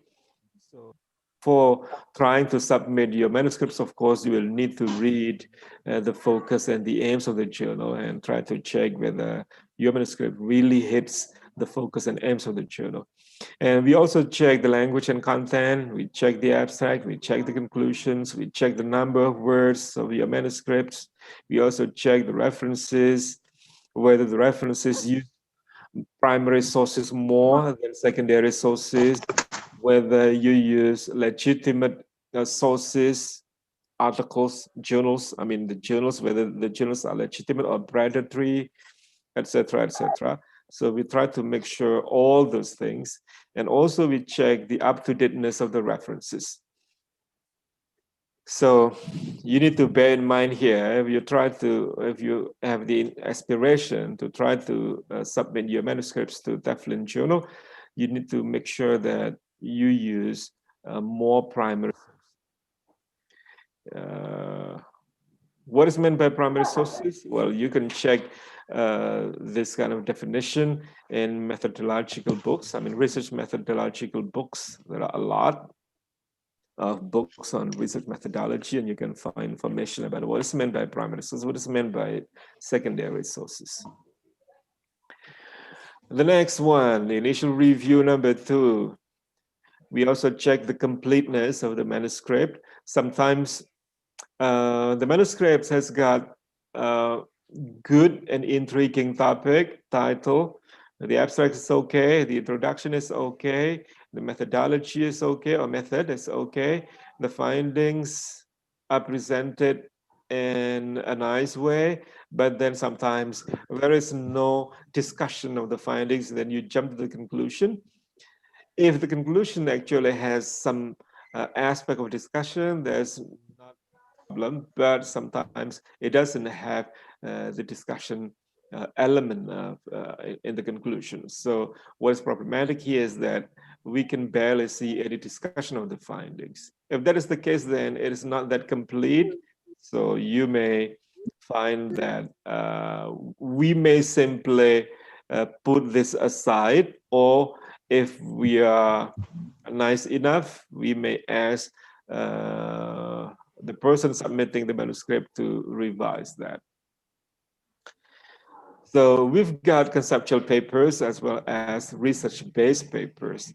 If it is conceptual, then you have the abstract, intro, background, specification of the problems, relevant to the background, significance, relevant to the background, important headings, state of the art review. Usually we have this, and then conclusions or implication references. The research-based, usually we write using IMRED format, introduction. Of course, the title and abstract or need to also be presented there, and the introduction or background. You may also combine with a literature review. Well, literature review can be of two kinds, of course. Literature review of previous research relevant to your topic, and literature review in terms of theoretical review. You may have these possibilities. And then method, findings and discussion. Of course, the findings and discussion should be relevant to the literature. And then conclusions, and in the conclusion, you may also talk about the implications of your findings. The implications can be academic implications, can be professional implications, and then you have references, of course.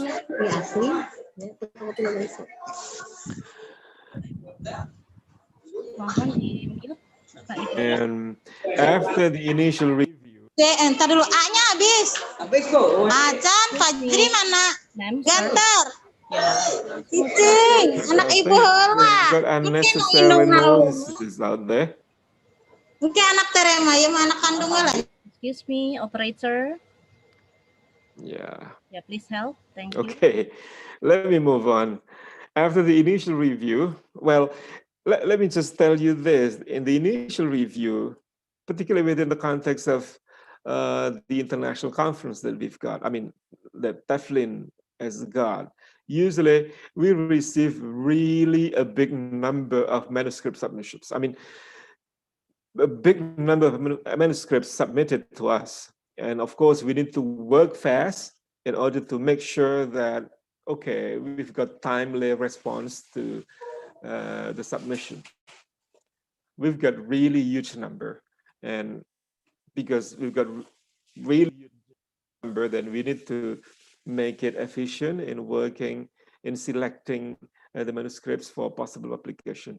Let's say out of, let's say 500, 600 manuscripts sent to us, then we need to work really fast, and usually we involve several people to do initial review. Let's say we involve 6 people, and you can imagine one person has got 100 on the pile, 100 manuscripts on the pile. So you can imagine out of 100, when we need to, sort out the best out of 100. What do? Of course, we need to read quickly, and usually in the speed reading of checking the manuscripts, we try to check whether the title is intriguing or not. We need to check whether the references are mostly of primary source or not. If you refer to many textbooks, many course books, but not research articles for your review that you refer to, in your article, then usually we just put aside this kind of manuscript. So, excuse me, sir. Yep. 3 minutes more. 3 minutes more. Okay, thank you. So that is the behind the scenes. I mean, some of the issues behind the scenes, just like our kitchen, the kitchen of the TEFLIN journal publication. So we check the method, we check the findings and discussion, etc., etc. Well, let me tell you that once we receive, but not TEFLIN journal, there's another kind of journal that we managed to publish in our university. once we received a kind of love letter from Dikti, because there was somebody trying to use his publication in our journal to get promoted to professorship, but then the reviewers, galvanized by Dikti, found that the article doesn't have any discussion section. So the journal management has got the rebuke, the warning from Dikti that we are not supposed to publish any article without a discussion section. If the discussion is simply a kind of summary of the findings, that's not a discussion. So we need to really think our own practice of writing articles. Okay, well, in general, you may check this. This is a package of important points in the initial review, peer review, and editing processes in DEFLIN Journal. Let me just move fast. So now we are talking about this previously about teacher research. So DEFLIN Publication Division and teacher research. Let me just refer to Borg and Sanchez. A minimal definition of teacher research is systematic self-study by teachers, individually or collaboratively, which seeks to achieve real-world impact of some kind and is made public. Made public. So that's why you may think of DEFLIN Journal as your channel to publish your research work. And as I mentioned before, teacher research is not only classroom action research. It can be any kind. You may make some kind of reflection of your own experiences of teaching. Let's say one day in a particular semester, let's say you experience a kind of, disheartening situations because of the behaviors of your students. But then at the end of the semester, probably those students who have had disheartening behaviors turn out to be really good at English, then you may find that situation unique and you may make some kind of reflection of that situation. And you may just write it out of these experiences to be a kind of article, and that can be your teacher research. So reflective. Excuse me, sir. Sorry? Excuse me, sir. Time is up. Time's up. Perhaps you can finish. Yep. I'm finished now. You can finish what you want to deliver for the last. Okay, one more slide here. I'm still referring to Borg and Sanchez. Teacher research is a methodologically flexible activity. So I just mentioned about that kind of example of your own reflection. So there is a kind of flexibility in our activity in doing teacher research. So you've got a wide range of strategies that can be used in collecting and analyzing data, as well as in reporting the findings. So these strategies can be quantitative, qualitative, or a combination of these. So you may think of having mixed methods research, and the range of the specific data collection methods available to teachers is quite extensive. For example, interviews of various kinds, lesson observation, questionnaires, diaries, group discussions, photos, videos, student work, teaching materials, policy documents, drawings, recordings of lessons, note-taking, checklists, rating, scale stories, and biographical rating, etc., etc. And nowadays, what I've heard is that Indonesian teachers need to provide descriptive evaluation of their students' performance.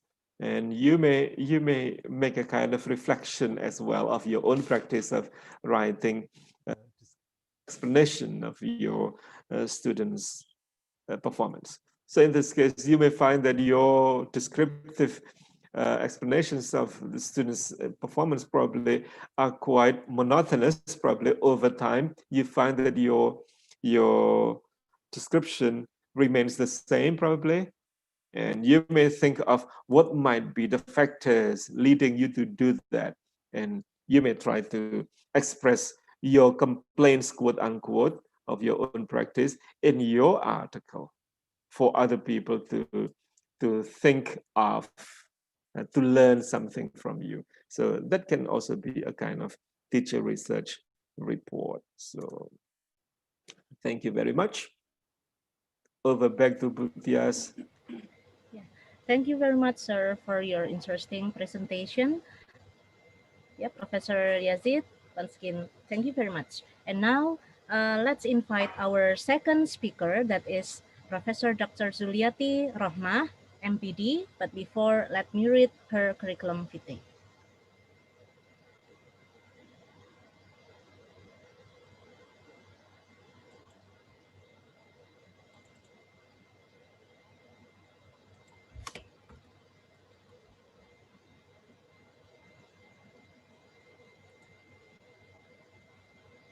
Okay, so this is our second speaker, Professor Dr. Zuliati Rohmah, MPD.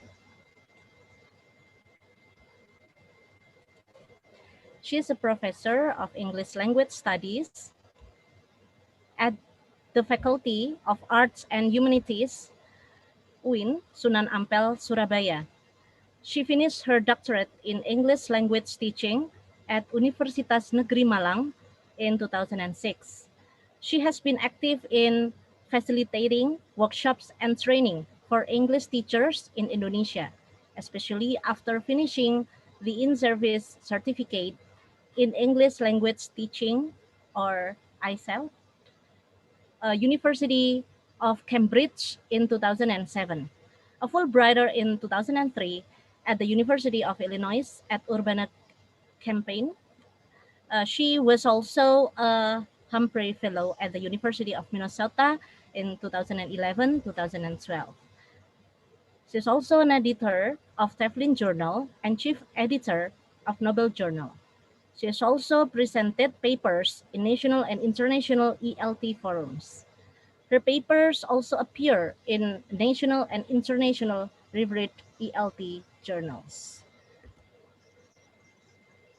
So that is her curriculum vitae. Ladies and gentlemen, let's invite her to present the material.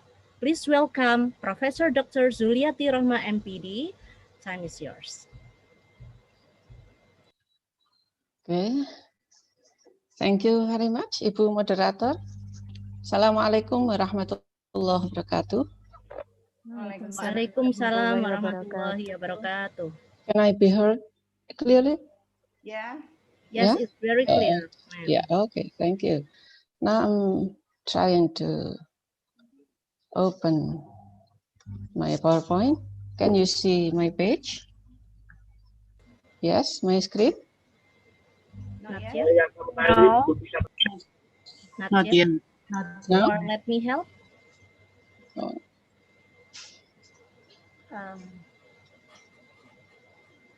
We cannot see anything. Oh, okay. Okay, let me, I think I need to. No? Is it? Yes. Okay, okay. Oh, Can yeah. be seen clearly now. Perhaps bigger, ma'am? It's better? Yes, it's very clear, ma'am. Yeah. Okay, thank you very much. The topic for my presentation is the role of LITA in promoting teachers, lecturers, professionalism. Thank you very much. Before I start my presentation, thank you very much for the committee today, especially Pak Saifuddin. We were actually in the same institution. Institution.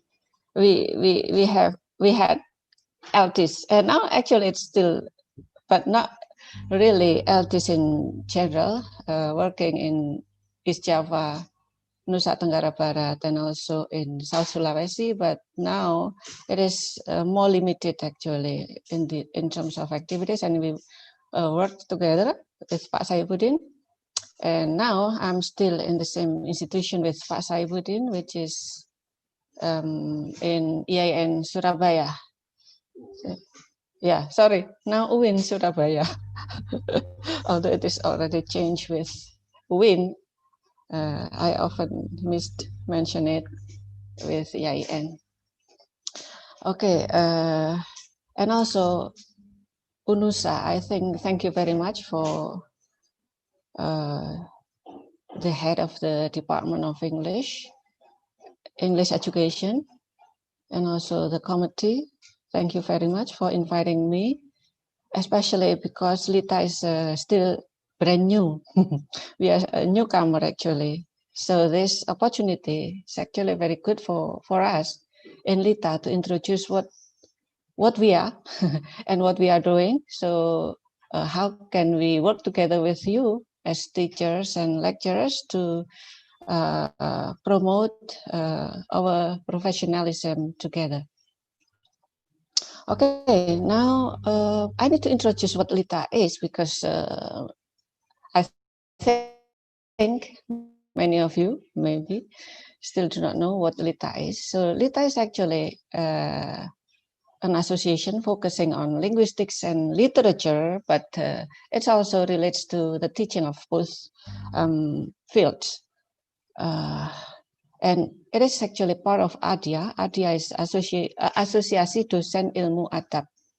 So it is originally, it is from faculties and lecturers from the Department of Religious Affairs. So ADIA from ADIA. Sorry. What is what is the voice over there? Okay. So it is originally from the Ministry of Religious Affairs. However, now it becomes broader in terms of membership and also activities. It's not only involving lecturers and also departments in Ministry of Religious Affairs. The members now are coming from different parts of Indonesia. We conducted activities, and the participants are not only from Ministry of Religious Affairs. Later, I would like to describe what activities that we are having right now that you might also be interested in it later on.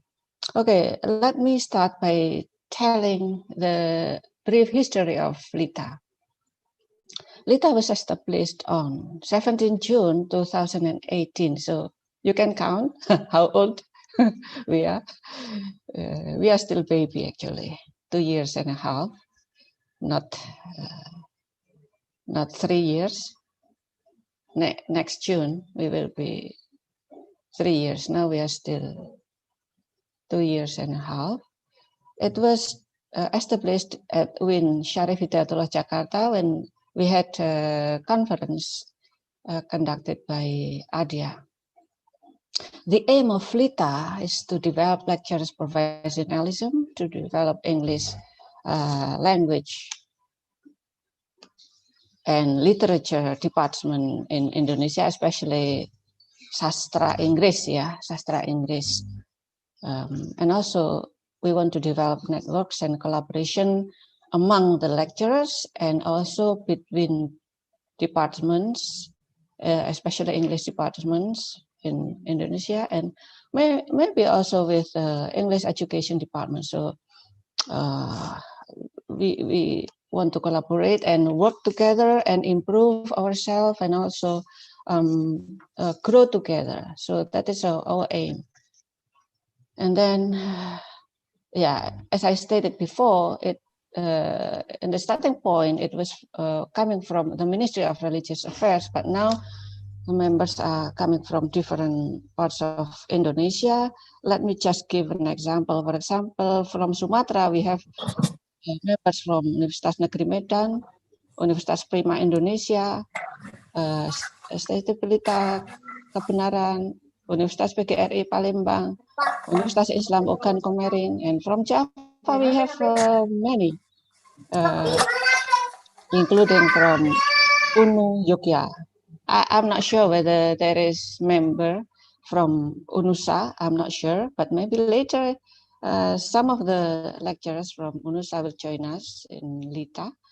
We have also from STKIP Muhammadiyah, Universitas Al-Ghifari, STKIP Pasundan, and many others like Gunadarma, Unila, and also Universitas Gadjah Mada, Universitas Indonesia, Brawijaya, and also from eastern parts of Indonesia, we have also from Bosowa, for example, we have Universitas Fajar, Halu Oleo, and so on. So our members also come from, for example, Halmahera, so far away in the eastern part of Indonesia, also becomes members of LITA. So not only from religious affairs, but also from other departments interested in the linguistics and literature field. Now let me explain the divisions in LITA. Yeah, as we are still baby, especially compared to Teflin. Teflin is our grandma, our grandpa. So it's far from being complete compared to Teflin. Pak Yasid has already mentioned many activities, and we are still starting at the starting point. But hopefully we are growing together with all of you, especially in the fields of linguistics and literature. We have academics division. We have human resource development, which focuses the activities especially for members only. For other divisions, it is open for anybody interested in linguistics and literature. But for human resource development, we focus more on our own members. And also, we have information communication division, collaboration division, as well as membership division. Now let's start with programs that we have so far. From academic division, we have already conducted 5 or 6 webinars. It is conducted monthly, or in some month, like in July, we had two webinars, but usually we have it once a month. For example, we have the first one conducted by WIN Surabaya. We have the topic blended learning from theory of and practice.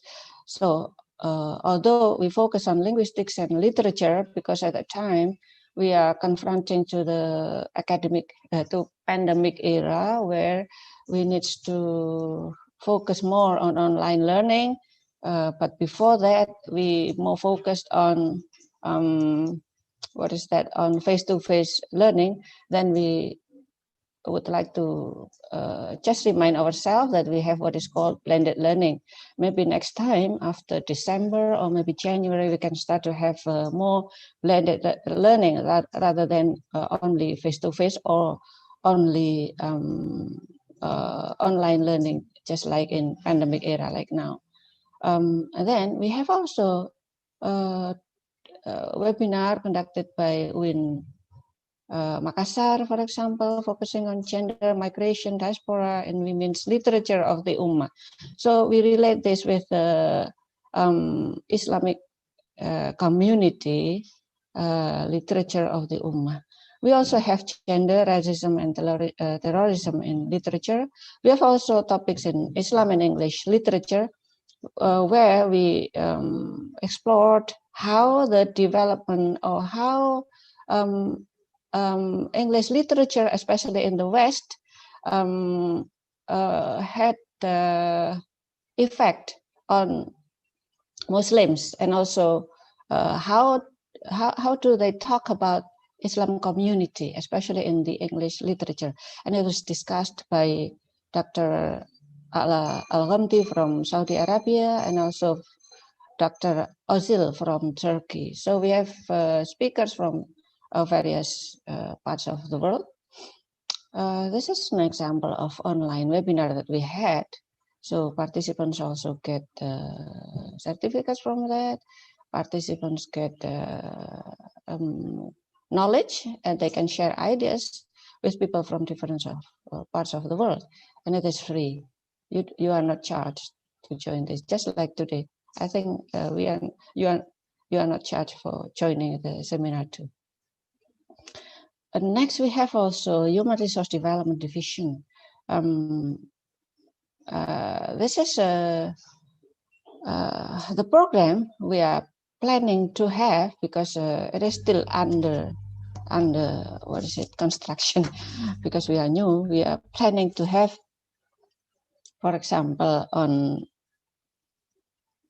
academic presentation, it is planned to be twice a month. And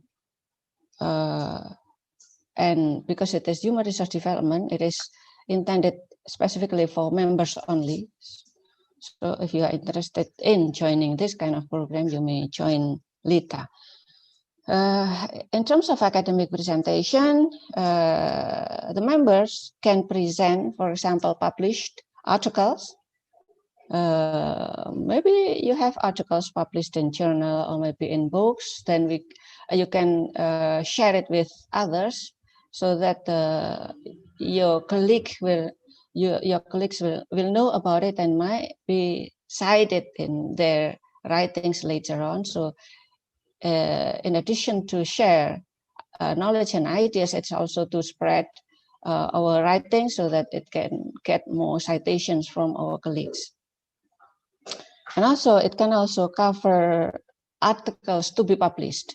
So it's not yet published, but we want to have feedbacks and input from our colleagues to make it better. So the draft of the writing can be improved based on the feedback from other colleagues during the presentation. It is also possible for us to have a discussion on our proposal. We might have just ideas, but then we want to develop it into a research, and we need, again, feedback from our colleagues. We can also present in this forum in our academic presentation. We also might discuss any ideas that hasn't been published or are still in the forms of our ideas in our mind in the academic presentation. The Human Resource Development Division will also conduct various workshops that, for example, can be tips and tricks in writing for international publications, for example. Just now, Pak Yazid has already given you short introduction of how to write a good writing, which might be accepted in TEFLIN. So to improve the, to increase the possibility of being accepted in TEFLIN or other journal. So in our workshops, we might go into further details into how to write it in better piece of writing. It's also might discuss about accreditation, because the association want to help improve the quality of the English department. Then we also discuss about how to prepare for the accreditation. Just like our previous activities, we had workshops where we discussed 9 standards to prepare for that. And then we might also have workshops on writing publication, just like in the picture. I show it to you here. We have workshops on writing publication. And other training, for example, our members suggest that we have training on research methods in linguistics and literature, because as we know that, especially literature, the methodology is a little bit different from other fields, even from linguistics. There might be different in terms of conducting the research, and also in terms of writing it, to put it into writing possible to be published in journals. So it has a different way of writing. So we'll talk about it in Human Resource Development. Next is Information Communication Division. We have Facebook, of course, because it is new. We still do not have many things there, but however, in the future, we are going to interact with the public, especially those who are interested in linguistics and literature, through our Facebook, just like this. we upload our activities and also videos related to our discussions on the field of literature and linguistics. We also have, especially this one is only for members. Yeah, we have a group, WhatsApp group, where we share any materials, PowerPoints, and sometimes we discuss any problems that we face in the classrooms in our groups. We can help one another when, for example, we need sources that we cannot find by ourselves, then we ask our colleagues to get it for us. And then we have also Instagram. This is our Instagram, where we also post our activities and also materials, issues related to linguistics and literature. And our website is still under construction. It's coming soon. It's coming soon, hopefully. But later, when it is done, you can open it in this link. I think next week or 2 weeks from now, it will be ready. Next is collaboration division. In collaboration division, we have collaboration in the forms of human resource. We have collaboration in the forms of joint seminar or workshop or collaborative seminars for students. For example, last time, UIN Bandung had the seminar for students, and then some students from our member departments, they joined. They send the students to Bandung, especially in this pandemic era where online meeting is very easy for us, and it is what is more possible for us. It is easier to have joint seminar for students. With this intensive communication between members in LITA, it is possible for our students to join other activities from other departments, from other universities, so that they will be richer, far richer than before, because they can get inputs from different institutions, from different universities. And then in terms of academic, then we have visiting professors or lecturers or student exchange. Like here in the picture, I was invited to the UIN Makassar to give lectures and also a workshop for our colleagues over there and also for students. In the past, where we need to come to the place when we want to conduct visiting lectures, but now I think it is easier for us to invite visiting lecturers. We do not need to invite them to really come to our place. We just invite them through online activities, just like today. So I think it's very easy for us. We can save money for flight, for example, and also money for other things to stay in the hotels. So I think it is good for us today. Okay, in terms of institution, we have also collaboration. For example, journal accreditation, we help journals to give counseling, to have a kind of consultation, how to improve the quality of the journal, and also especially in providing reviewers. And also some journals who are still developing, they need more authors to submit the papers, then we can suggest our members to submit to that journal. So this is a collaboration that we conduct, especially related to journal accreditation and also indexing. We help one another.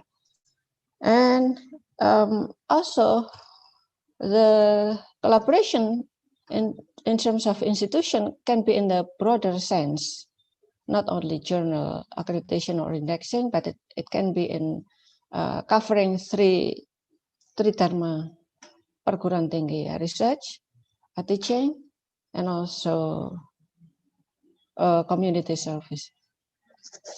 We also hopefully can have a, what is it, collaboration in terms of funding. If, for example, one of our member want to have community service in terms of funding, we can also try to support one another. In terms of research, for example, we want to apply for a proposal, then we can, and we need to collaborate with other members from different institutions, then it will be easier when we are connecting. We are connected and we connect ourselves with other members from different universities. This is an example of our MOU, Memorandum of Understanding, with within our members. Yeah. So because our members are coming from different institutions, that member can apply for and ask for memorandum of understanding with LITA. For example, they might want to collaborate in terms of journal improvement. Then we make collaboration in that field, in that focus. Just like here. Okay. Just like here, we have a collaboration from Nobel, from UIN Surabaya, and also from Sudirman, Universitas Jenderal Sudirman, also in terms of journal management. And there are still many other journals that we have collaboration with us, like from PBI, UIN Jakarta. We have also from Makassar and from other institutions. We have also collaboration in broader area, not only in terms of journal management, but also in broader area. Hopefully, with this we can improve the quality, not only lectures, but also the department. This is the roadmap for collaboration division. In 2021, we hope we have established internal collaboration in which members with other members from different universities can collaborate to have different activities. And also English department from one university with other English departments, with which becomes our members, can collaborate. And also we want to start external partnership, meaning that our members, LITA as an institution, collaborate with other institutions, like maybe we can collaborate, like today, we collaborate with UNUSA and then with LIT, with APS PBI. We might in the future also work together with ASINDO, SI, MLE, HISKI, ALTI, and also HPI, for example. That is in terms of national partnership. We also try to open international partnership with international organization, professional organization, for example. And hopefully in 2022, 30% of the internal collaboration has been implemented. 50% of MOU with national target can be also reached. And in 2024, hopefully 100% of internal collaboration has been implemented, and MOU with national target institution can be also implemented. And with MOU with some international organization, hopefully can be also implemented. And now, last one is related to membership division. We have two kinds of membership, department or study programs membership. So English department, in especially starting from the Ministry of Religious Affairs, become the members of LITA as a department, yeah. But we also accept individual membership as lecturers from different institutions, and it is open all year round. You just need to click this link, and you will get a card like this.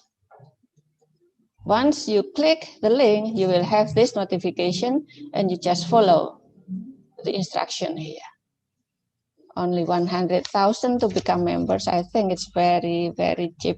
You maybe when you eat 100,000 is just one time eating for you. So to become member, LITA members is just 100,000 is just a symbol of membership. It's, in terms of amount of money, I think it's not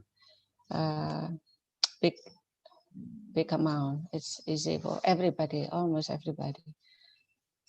And this is the instruction, and I think that is my presentation. Thank you very much. Back to the moderator. Thank you very much, ma'am, for your presentation. It's very interesting. And ladies and gentlemen, as for your information, our two speakers in the first plenary session are a couple, and they are very great couple. Professor Dr. Yazid Bastomi, MA, is a coordinator of TEFLIN Publication Division, while Professor Zuliati is a president of LITA.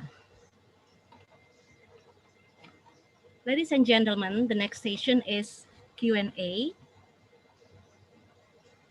And for this session, we would like to give opportunity to all participants to ask questions.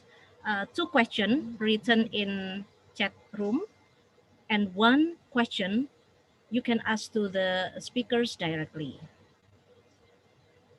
And before asking, please mention your name and from what institution, and you want to ask to which speaker in this first plenary session. Okay, and I have already taken some questions to the 2 speakers from the chat room first. Okay, excuse me, I want to share screen.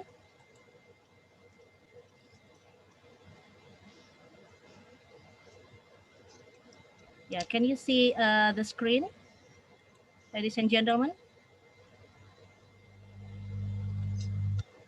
Yes, ma'am. Yes. Yeah, okay, let me try once more.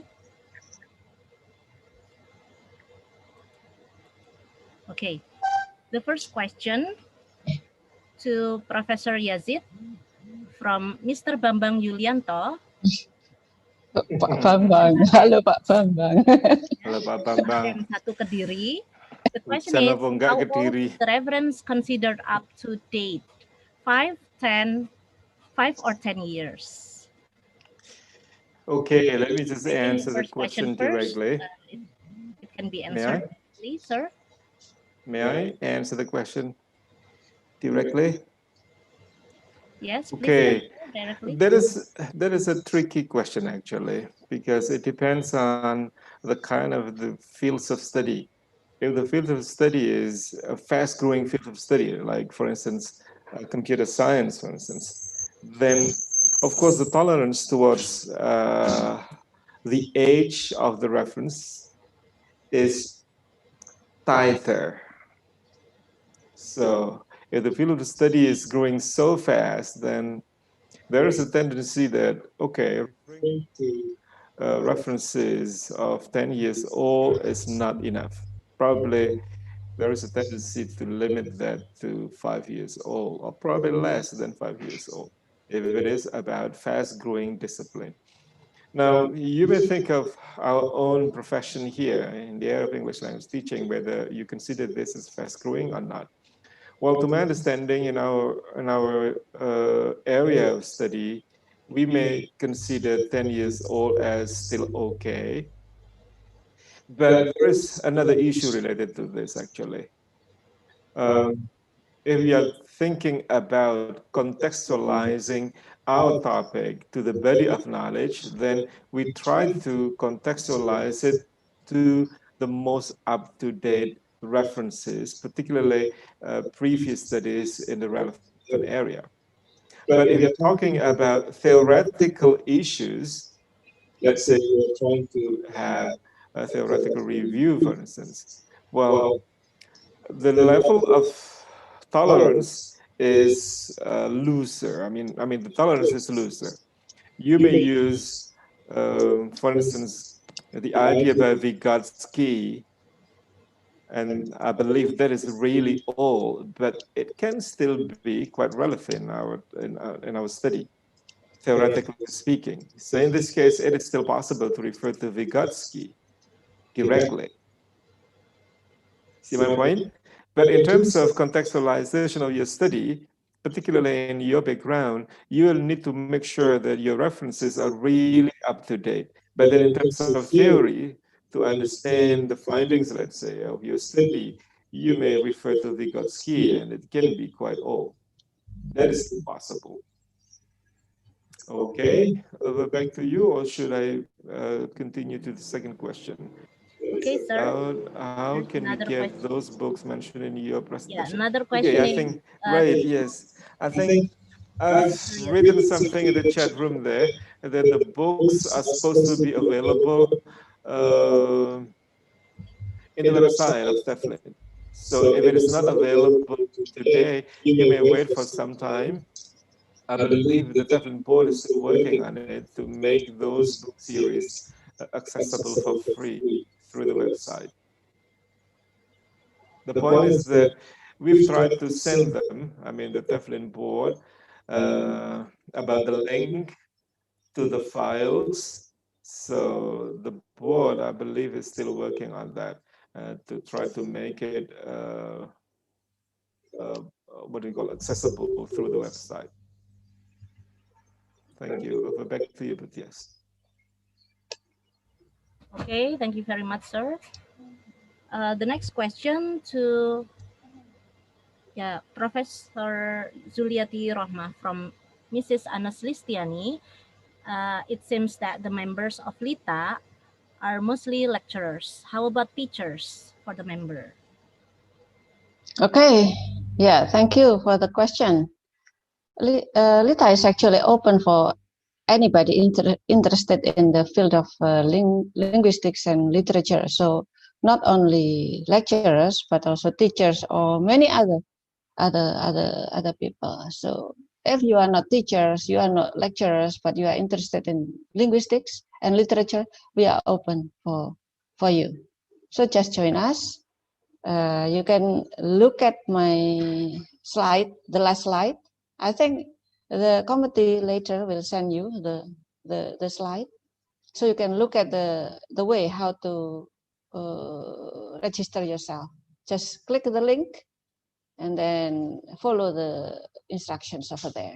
You can also, if you have any difficulties, you can contact people that is mentioned over there. Pak Ubaidillah is the head of the division, membership division. Thank you, Buttias. Okay, thank you very much, ma'am, sir, for the answers. And the last, I would like to give conclusion for at the end of this first plenary session. The conclusion is I've already got from the materials from these two speakers. The role of English Education Association is very important in promoting English teacher professional development. By joining association, we can develop our professionalism, English language and literature departments in Indonesia, networks and collaboration through participating in the seminar, conference, and training. So I think that's all. I would like to say sorry for the question cannot be asked directly because it's already 3 questions for this session. And I would like to say sorry for this inconvenience in this first plenary session, and I'll give it back to MC. Wassalamualaikum warahmatullahi wabarakatuh. Waalaikumsalam.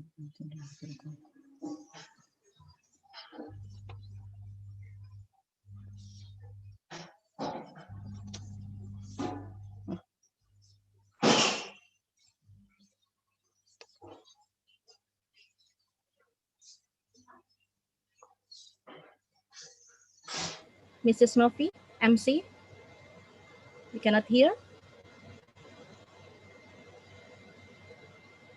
Still mute.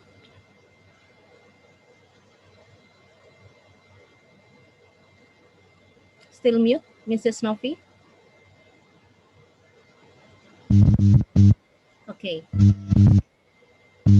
Okay, Waalaikumsalam warahmatullahi wabarakatuh. Thank you, Butias, as the moderator. And ladies and gentlemen, by the next agenda is plenary session 3, and the speaker is Dr. Lieke Raskova Oktaberlina, MED. Then plenary session 4 by the speaker, Dr. Imro'atus Solihah, MPD. And the moderator for this plenary session is Ibu Rizka Safriani, SS, MPD. So, Bu Rizka Safriani, time is yours.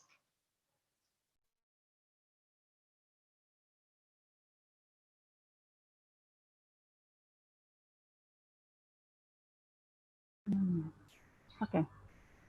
Okay, now it works. Okay, thank you, Bu Novi. Bismillahirrahmanirrahim. Assalamualaikum warahmatullahi wabarakatuh. Waalaikumsalam warahmatullahi wabarakatuh. Good morning, ladies and gentlemen. Let me introduce myself. My name is Rizka Safriani, and I will be the moderator for the third and the fourth session.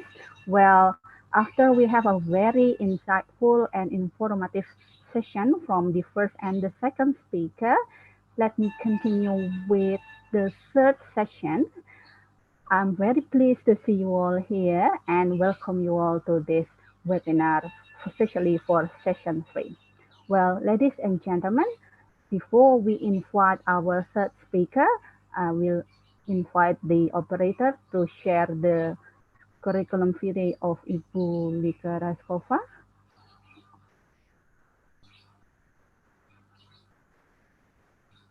Can I have the operator? Would you please share screen?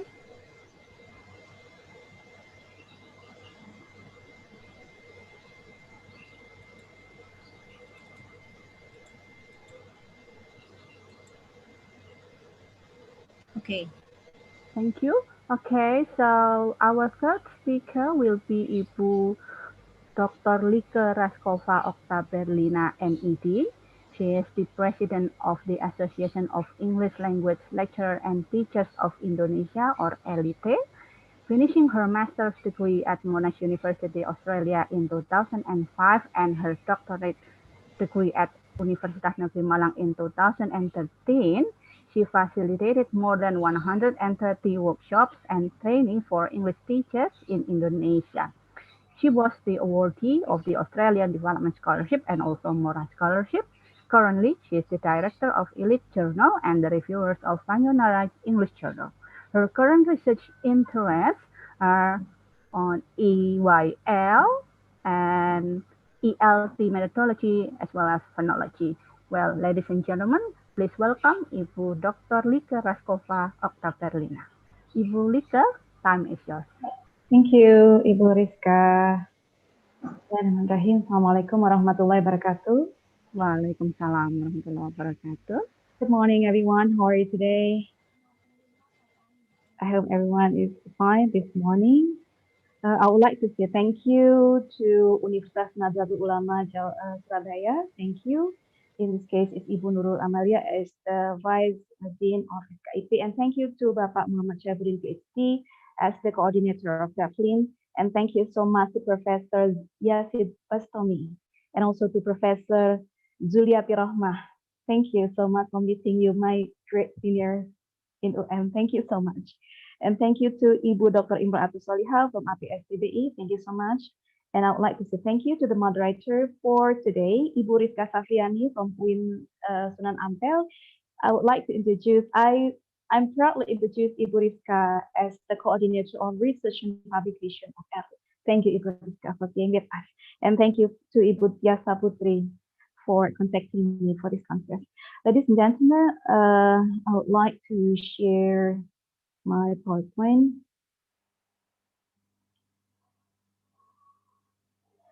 Okay, the topic is about the role of English Education Association in promoting English teacher professional development.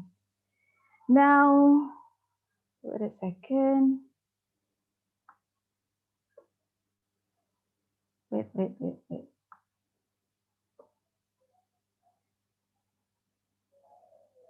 Yes. What is the purpose of being a teacher? I want anyone, maybe you can answer in the chat box. What is actually, why do you want to be a teacher? what you want to do, or what do you want to get that you want when you are a teacher. Okay, some of you want to get money. I think not for money. You want to get some repetition, yeah, maybe. But I think the most important thing for us, why we want to be a teacher, because we want to be happy. We want to be happy with our profession as a teacher. So this is the illustration that I'm a happy teacher. Now, what makes us happy? What can make us happy as a teacher? Are you being happy because you get lots of money, or are you being happy because you get lots of friends? I think one thing that I do agree that you agree with me, that what makes us happy is we can be the best teacher, or we can be a good teacher. And the question is how to be a good teacher. What is the path for us to be a good teacher that I'm sure anyone wants to be a good teacher? Of course, the answer is only one that we are talking today, that is about teacher professional development. This is the only way for us to be the best teacher or to be the happiest teacher. Now, what is teacher professional development? This is the definition first. Teacher professional development is defined as teachers learning about how to learn and how they apply their knowledge in developing theory and practice in order to support pupils' learning, and also for implementing professional education development has benefits for both teachers and students. But most importantly, it helps teachers become better educators and develop into competent future teachers. Now, what is the role of the English teacher? The role of the English teacher is to maintain and improve the quality of classroom practice. English teachers should seek to renew their professional expertise, take advantage of and contribute to professional development opportunities available from many resources, and also to support and inform colleagues in cooperative curriculum and teacher professional development activities. And teacher education and professional development should be focused on the needs of students in particular school community. Now we talk about teacher professional development. Why is it important? Because we want to create well-established teacher with measurable outcomes and greater accountability, and also to control their own development priorities. And professional development is an important part of teacher career. Ladies and gentlemen, now what are three elements if you want to get teacher professional developments? What are three factors that we have to take an effort if you want to work with our teacher professional development? First is teaching and learning. Second is about research. And the last is about community service. So those three are the factors for us to promote our teacher professional development. First is about teaching and learning. As you know that in teaching and learning, professional teachers can evaluate their own teaching knowledge and skills and identify pathways for professional development relevant to their own needs and context. And they must have excellent teaching methodology, and it provides government ministry. Wait a second.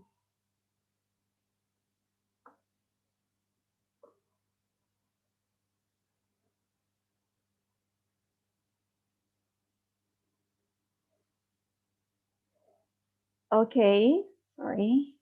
It provides government ministry and other organizations to develop the quality of teaching and education system. Now, what are needed?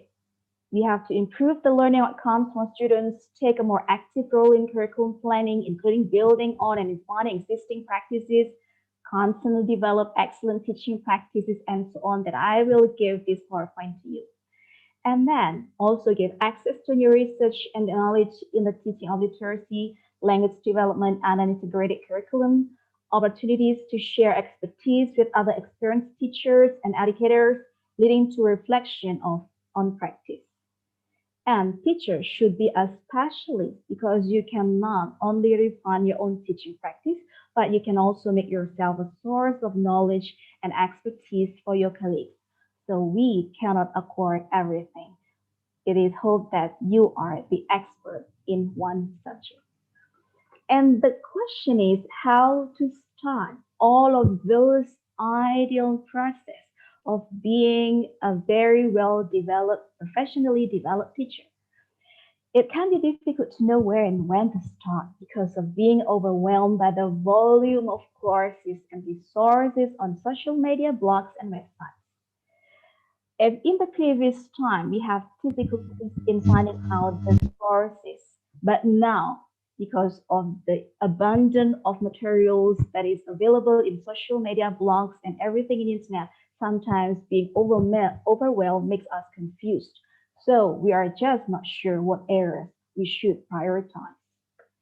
It is important to develop your skills and knowledge to a certain threshold, but equally teachers need to be encouraged to develop their strengths even further. That way they can become specialists or experts in a particular aspect of teaching. Collegial support, team building, collaborative planning at school level, and interactive action research is badly needed. And the more highly skilled, motivated, and effective our English teachers, and the more effective learning outcomes will be for students in English classrooms. Now, what is the role of English Teacher Association?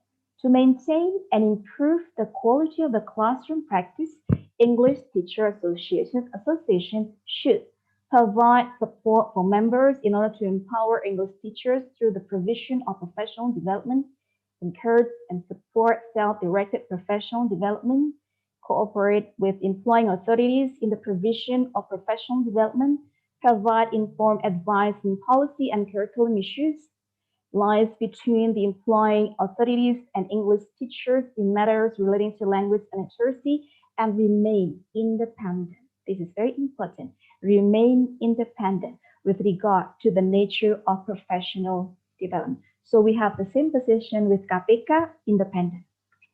Next is collaborative professional development.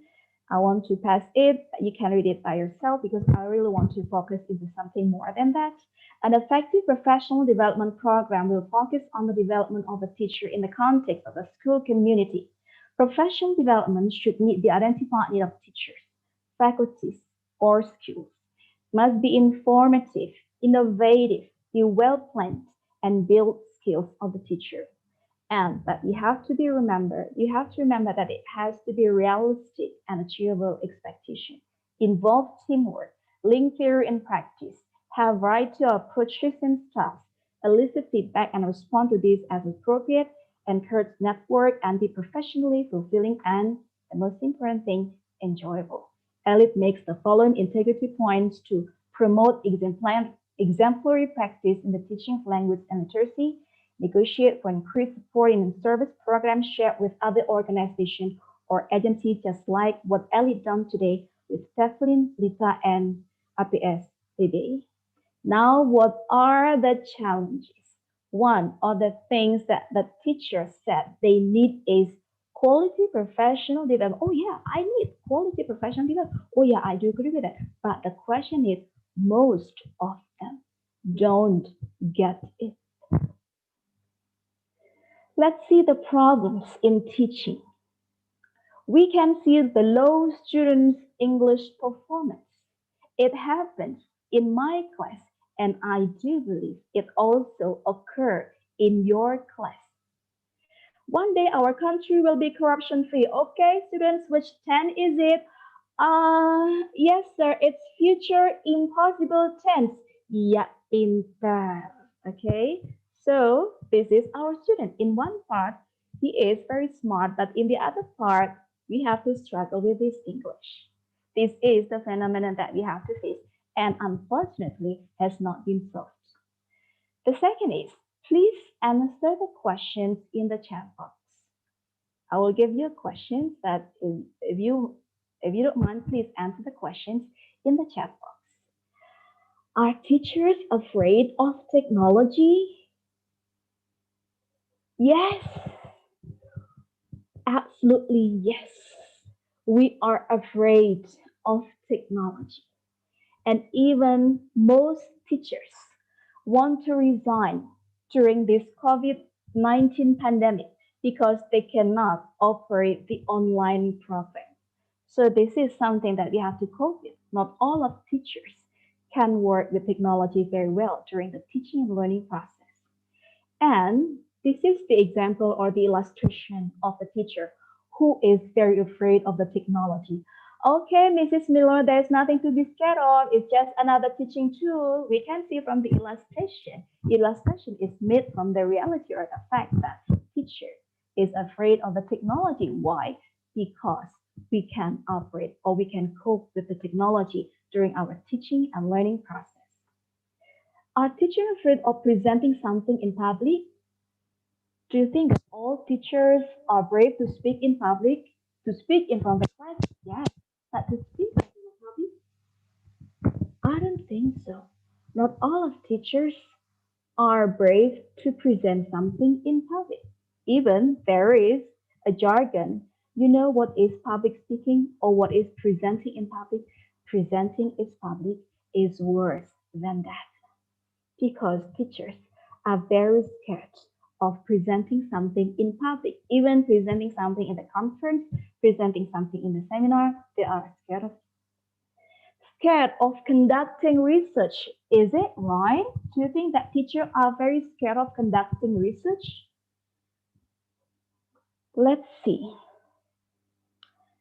Most lecturers and teachers have very great anxiety about research. We can see from the illustration the research impact about fortune teller. Is a fortune teller. Usually, when we come to a fortune teller, they will tell us about, okay, I think tomorrow you will meet someone that someone is that one is very dangerous. So please you go away from that person, okay? And tomorrow, please don't go to the west direction because you'll get in trouble. So usually, but not with this fortune teller. This fortune teller tells something different. What does she tell us? This is what she tells us. I see journal articles in you, and I see patents. I see legal fees. Oh, I think there are lots of reviews, lot of revision. Yeah, that's what I see. Okay. Oh, I see there is possibility of rejections. I think so. This is the fear of the lecturers about conducting research. Now, does it stop in here? Not. Teachers also afraid of respond the reviewer's comment, and even they are struggling about citing, about someone to cite the paper. And this is the worst thing. Welcome to the research grant competition. But you see there are lots of signs in here. With publication record, turn back now. Early career grant, something like that. It means that the welcome is not really welcome. Only several people can come to that gate. But not all of people, not all of scholars, not all of lecturers and teachers can pass that gate. Then finally, this is what happened. Something illustration what happens in the jail, usually in the jail. Oh, what are you doing? I got a murder, a robbery, but not in here. Oh, a grand theft auto. And how about you? Oh yeah, plagiarism. So this is a kind of academic crime that happens and it's quite common in our surrounding. Now, what are the causes of the problem? The causes is because Indonesian people are not very familiar with the writing form. We are very familiar with the speaking. Even there's a survey on our Facebook usage. Indonesia is number one for business, number one in Facebook, not for business or academic things, but for chatting. You see, when we talk in Facebook, not okay. How about our assignment? Do you think that we have to answer number one or two? No. What we try to, as in Facebook, okay, today I'm cooking sayur asam. What about you? Okay, Facebook are mostly used for chatting. And number two, because teachers are easy to become burden of teaching, many administrative tasks to be filled. So no more writing, please, because there is no guidance for us how to start writing, the friends or colleagues to start writing. My friend over there is taking care of the baby. Over there is writing. Oh, so I don't have friends to write. So no friends or company to write together. What is the solution? The solution is ELIT offers solution toward the problem. What is the solution? I want to say thank you to Ibu Rizka Sapriani, to Ibu Santi Erliana as very great coordinator of journals and publication in ELIT. That ELIT now has been working together with 44 journals to facilitate all of writings as the result of collaboration among lecturers and students and teachers across university. So it has been coordinated by Ibu Santi from UIN Palangkaraya, and thank you Ibu Rizka Safriani also behind this. Thank you, Ibu. Those are journals which have collaboration with ELIT. We have 44 journals. And this will be a solution to the difficulties in the process of publications and the step to teacher professional development and research. Not only teacher collaboration, but also students across universities collaborate to enhance academic achievement by having research, learning, and community together in the student forum. Ibu Rizka, how many minutes do I have? Ibu Rizka, I cannot hear you. How many minutes do I have, Ibu? Ibu, I cannot hear you, Ibu. The unmute. Okay, now this is scared person. Some of us are Until 10:30, ma'am. Okay, 10:30. So, how many more minutes? 10 minutes more. Okay. Scared teachers plus scared teachers or lecturers becomes brave teachers. So we work together. We work hand in hand. We'll be very brave to face our difficulties together. Association will be the solution, improve the teaching skill, including technology professional development through seminar, workshop, and collaborative teaching practice. And association will be the place for collaborative activities as well as individual activities, and what is the position of ELIT among the other associations.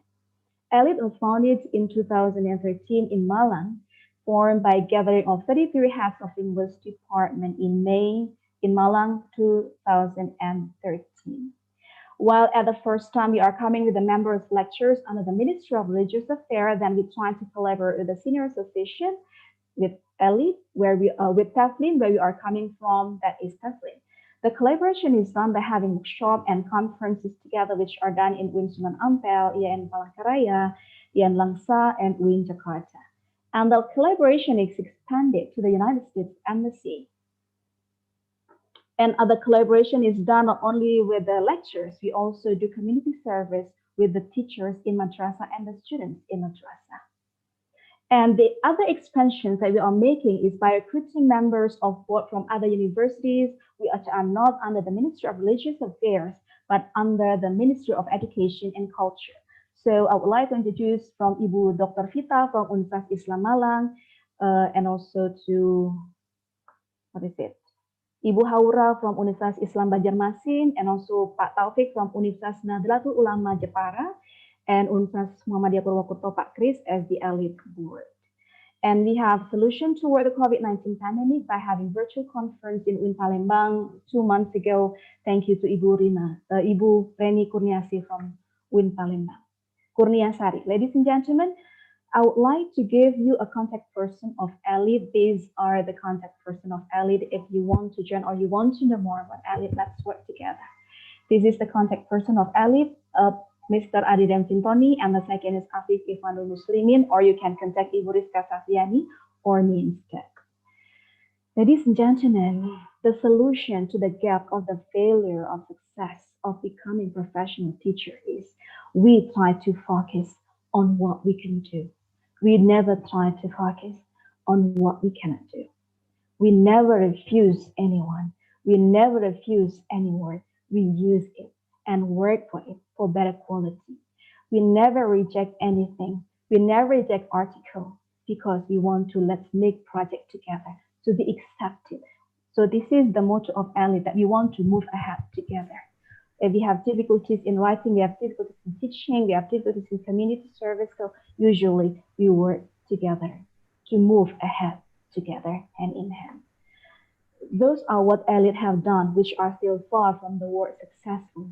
And that is why in this seminar, we need to work hand in hand with the other associations to make us move ahead together in a better way. Ladies and gentlemen, I do realize that ELIT is not the best, but we try to give the best. I think that's all. Thank you. But before this, let me try to introduce about the member of the activities that has been done by ELIT. Wait a second.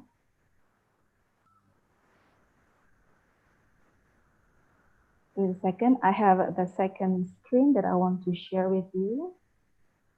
Okay, those are just in a glance about 4 minutes about the activities that have been done in ELIT so far. Ladies and gentlemen, please enjoy the presentation.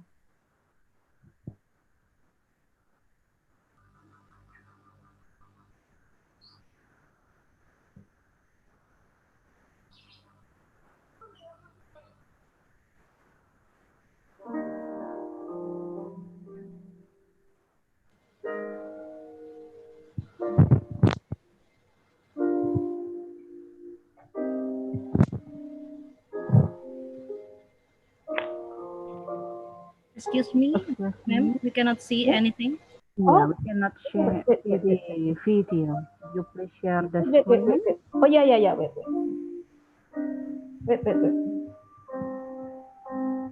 Okay, sorry. Sorry, I will share the screen.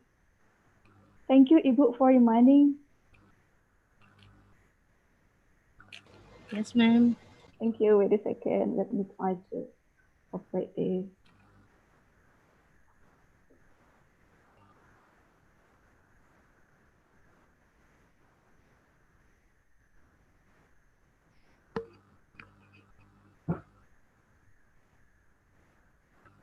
Okay, everyone can see it? Yes, now we can see the slide. Thank you. Yes.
Singgah di hati, cerita yang dulu kau ingatkan kembali. Tak mampu aku tuh mengenang lagi. Biarlah kenangan kita selalu di hati. Kan ada waktu kembali untuk mengulang lagi mengenang dirimu di awal dulu. Meskipun dirimu dulu hanya meluangkan waktu sekadar melepas kisah sedihmu. Mencintai dalam sepi dan rasa sabar mana lagi yang harus ku pendam dalam mengagumi dirimu. Melihat kita bersama dan mendalam kebersamaan yang mampu membuatku tersadar dan tak ingin menepi. Thank you to Professor Yasid. Thank you to Professor Zuliati. Thank you to UNUSA for inviting ELIT. Thank you Pak Syaifuddin. Thank you Bu Tias. And thank you to Ibu Rizka Safriani. Thank you, Ibu Rizka. Okay. Okay, it's a very beautiful song and very insightful session from Ibu Lika. Well, thank you once again, Ibu Lika, for sharing the ideas and information about the role of ELIT as the English Education Association for the teacher professional development. Once again, it's amazing sessions. Thank you, Ibu Lika. Now, ladies and gentlemen, if you have some question to Ibu Lika, you could type it on the chat box, or later I can invite one speaker to give a direct question to Ibu Lika. After we have a very special session, our fourth presenters. Now, I would like to invite our fourth presenter, Ibu Dr. Imro'atus Solihah, MPD. Well, before she will present her information and ideas about the role of English Association to the development of professional, to the teachers' professional development, I mean, let me share the curriculum vitae of Ibu Imro'atus Solihah. Operator, can you help us? Or should I? Okay, thank you. I guess the PowerPoint one. Not this one. The PowerPoint one. Operator, could you please close? Could you please close this? I'm going to open share screen. Thank you, Bu Tias. Please wait for a while. Yep.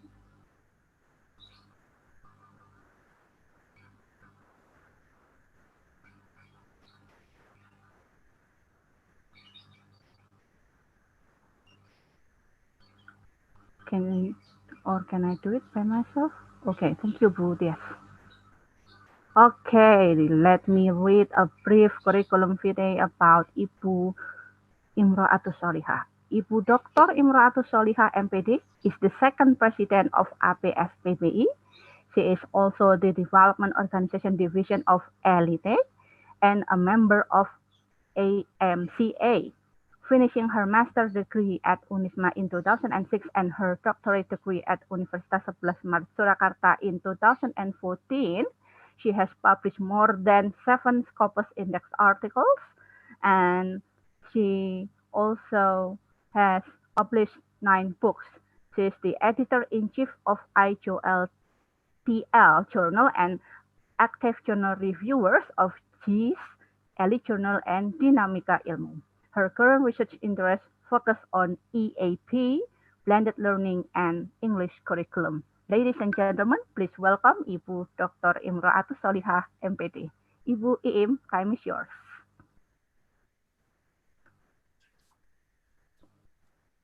Thank you for the time, Ibu.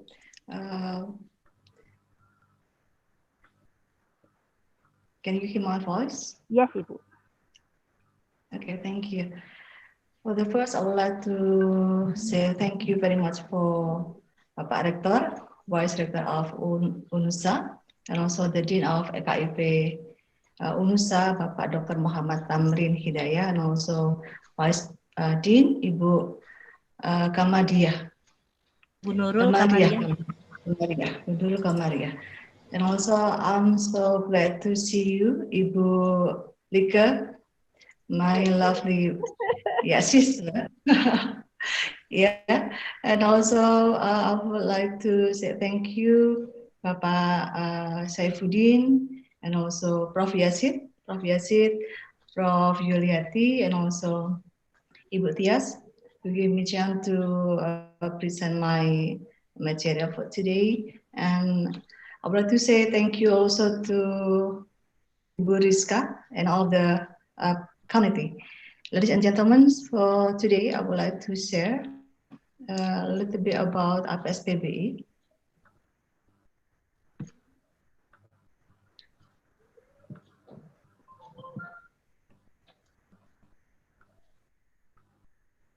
Yeah. Can you see my slide? Yes, Ibu. It can be sent. Okay, thank you. For the first, I would like to talk about the roles of APS-PBI in promoting English teacher professional development. And here I will just give a little bit about the association here.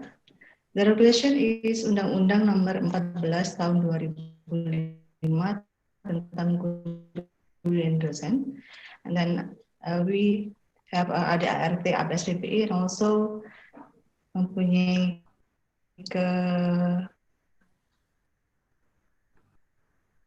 Kemenkumham nomor AHU 00011553 AH 0107 tahun 2015. That our okay. ABS PBI here English Language Education Study Program has a mission like memfasilitasi tindakan kolaboratif di antara program studi anggota asosiasi dan masyarakat akademis, and also memfasilitasi tindakan kolaboratif antara program studi antara anggota asosiasi dan pemerintah, and then mempercepat sosialisasi peraturan-peraturan resmi dan tanggapan yang relevan. It is in this our office in Sanata Dharma, Yogyakarta. Okay, then ABS PBI organization has several departments. The first is advisory board, executive board, and then divisions, and then regional coordinator. And we have 11 coordinators in Indonesia, and we are focused on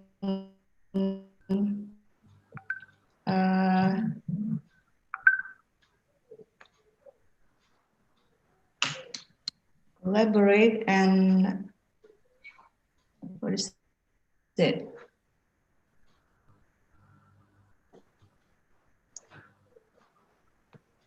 Hello?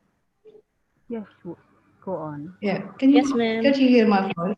Yeah, yes. Yeah, because my connection is not good here. Okay, membership, talking about membership, our process is very easy. Starting from just click the member link here, ABS PBI here, then transfer around 1,000 rupiahs for years. So it's very cheap. It is same with LITA organization or associations. Then download the card and directly you may have a card ID. Then talking about the role of ABS PBI to improve, sorry.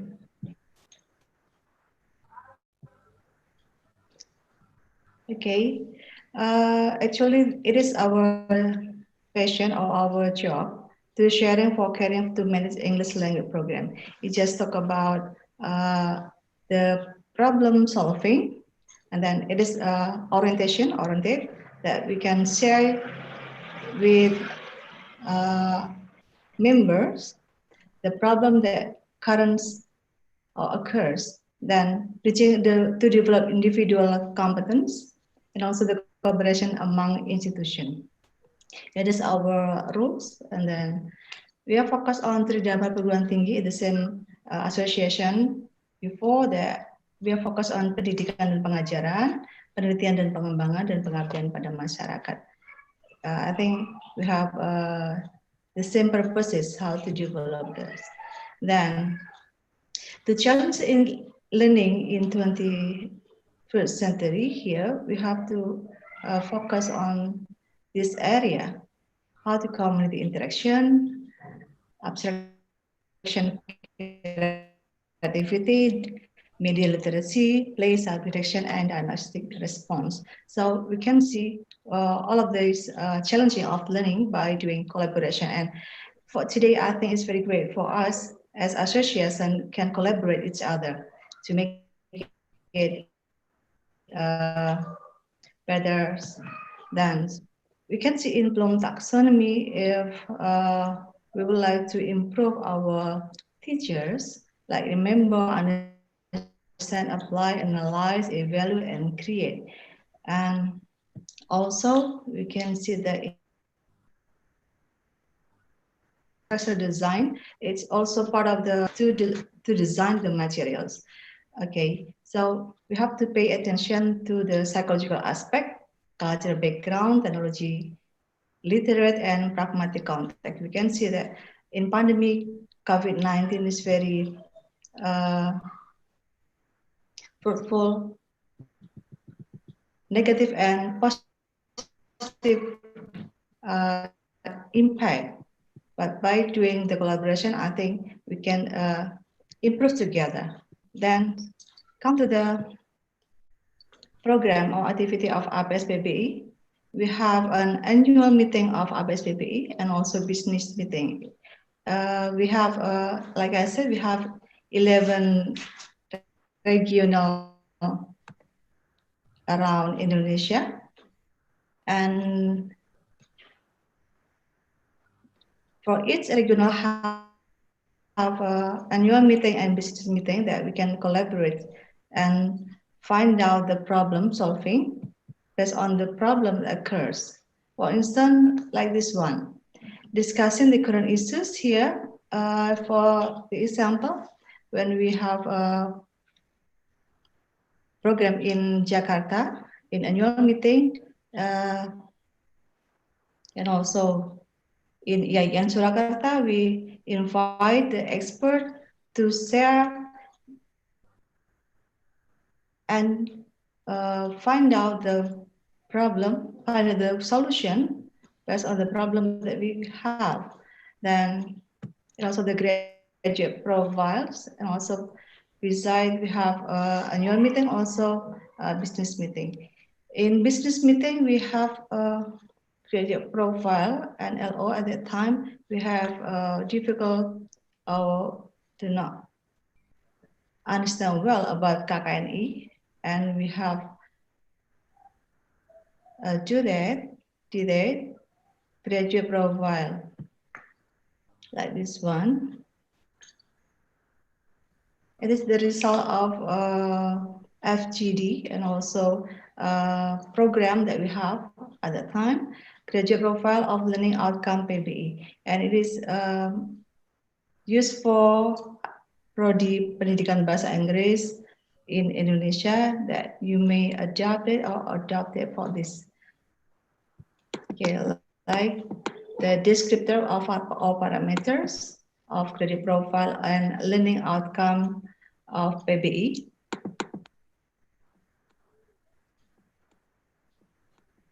Okay, then maybe another.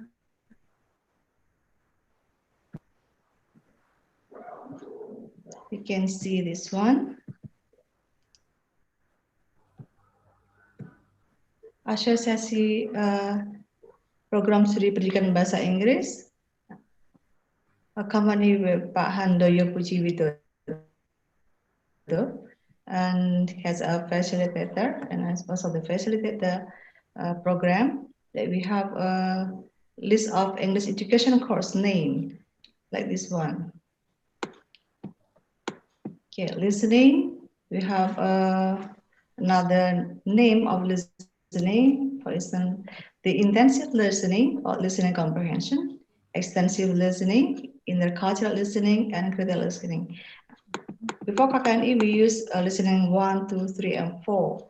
And then after a while KKNI, we use another name or the name of subject based on the levels.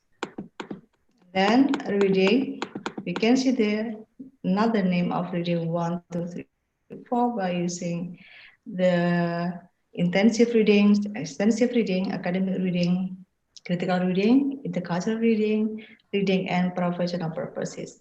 And the next is talking about speaking, also the same thing for skills. You can see English for survival, basic spoken English, for never spoken English, public speaking, academic speaking, English debate and critical thinking, professional listening and speaking, academic listening and speaking. And also we can see on the writing, we may use another name of the writing skill like English paragraph writing, English essay writings, academic writing, professional or technical writing, introduction to paragraph writings, professional reading and writings, critical reading and writings. And we have many choices that we can use for our curriculum. Also grammar. We can see in grammar containing many aspects. And we can see or choose one of the name here, like Introduction to Contemporary English Grammar, and then Contemporary English Grammar in written discourse, or text written English grammar, spoken English grammar in spoken discourse or text, functional grammar, corpus in English grammar, visual grammar. And we can see in linguistic, also we use or may choose the name of the subject of linguistics, like Introduction to Educational Linguistics, English Phonetic, on Phonology, Social Linguistics and Language in Society, Social Pragmatic, Semantic and Pragmatic, Second Language Acquisition, Discourse Analysis and Critical Discourse Analysis, Corpus Linguistic, and also the Functional Linguistic.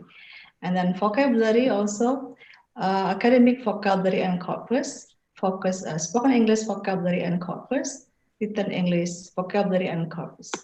And then pronunciation, we also have a pronunciation practice, what English is pronunciation. And what about the applied linguistics? We can see what English is that now very familiar with us, and then critical feminism discourse, language identity, gender and language, language, culture and society, linguistic landscape, forensic linguistic, culinary linguistic, and literature also part of our major, that we can see the name like Introduction to Educational Lecturer, Creative Writing, Poem and Short Story, Creative Writing, Drama and Theater, Poetry as Research Method, Poetry as Language Pedagogy, Visual Literature, Poetry and Drama in Language Education. Okay, for like this one, actually just mentioned by Ibu Juliati that, and also Prof. Yazid, who also that we have to be able to accompany the writer to write a good one by doing the research. There is a different ways, a little bit different methodology. Like the literature has different, a little bit difference with the way to design the research for the linguistic, and also quantitative, qualitative, also all mixed research. Then research here also has difference, has another name. I mean, we can focus on the quantitative research in language education, quantitative research in language education, educational action research, design-based research, and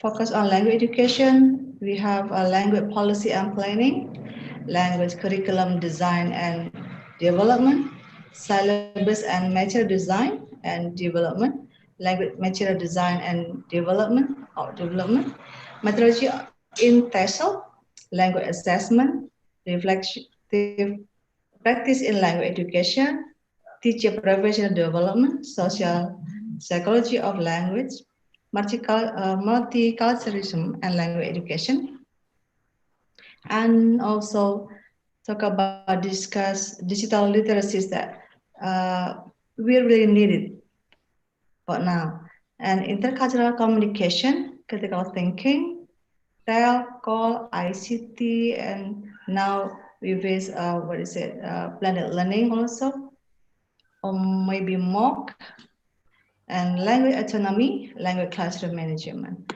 and so many,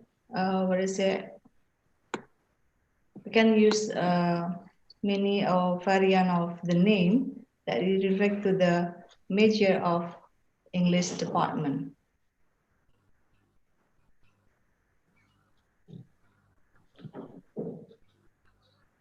Okay, come to the here. That's a business meeting that we some often have a product to use to share with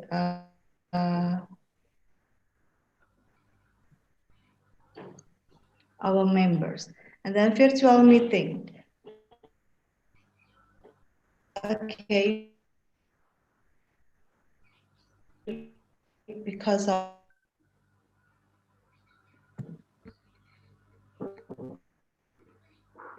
like a webinar and FGD. For this webinar, talking about the implication of Merdeka Belajar. And we see that it is a very complicated implementation. So like I said, for UP-SPBE, catch up the condition here and discuss each other by designing the program like a webinar and also FGD in virtual meeting. And it's the same things with previous association. We also have journals that we can collaborate with writers. And the name of our journal is ELTR Journals. And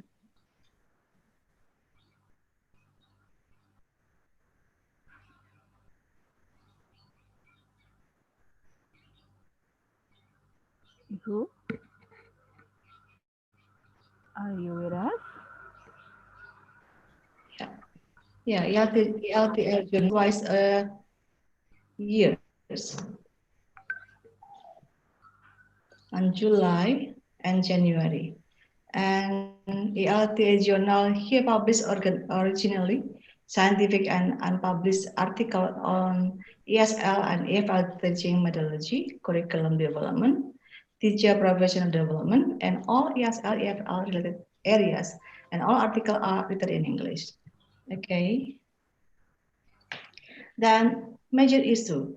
All of us talk about the how to improve teacher. Now we face some issues now talking about the curriculum Kamus Merdeka dan Merdeka Belajar, and I think it is a good opportunity for us to collaborate, to share each other about Kampus Merdeka and Merdeka Belajar, because the implementation is very needed discussion, because dalam kurikulum Kampus Belajar Merdeka Belajar belum ada standarisasi yang jelas terkait bagaimana kita diterima atau tidaknya kolaborasi antara satu kampus dengan kampus yang lain. And then standardized English for additional learners also, we can see the PIPA.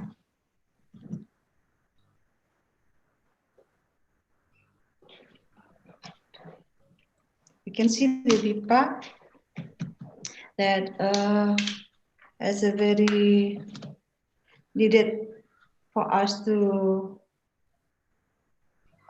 take a roles in PIPA, because some of students from the foreign who learns in Indonesia also has a little bit difficult to learn Indonesia. I mean, before they learn in English education department, they have to learn English Indonesian first, and they have to they face some difficulties to learn Indonesia and English. So I think it is our, what is it, our part to improve not only our learners. And we can see in Indonesia there is no standardized like another countries has. They have a good score for TOEFL and another test for Indonesian learners. And I think we can share together here to discuss about this, for maybe not now, for the next agenda. We can see, we can discuss, collaborate, or make a FGD, I think, better for our institution, of our job to increase students and teacher to have a standardized English. I think enough for me. Thank you, Ibu Rizka. Thank you. Assalamualaikum warahmatullahi wabarakatuh. Waalaikumsalam warahmatullahi wabarakatuh. Thank you for the informative session, Ibu Im. Wow, what a very fruitful session.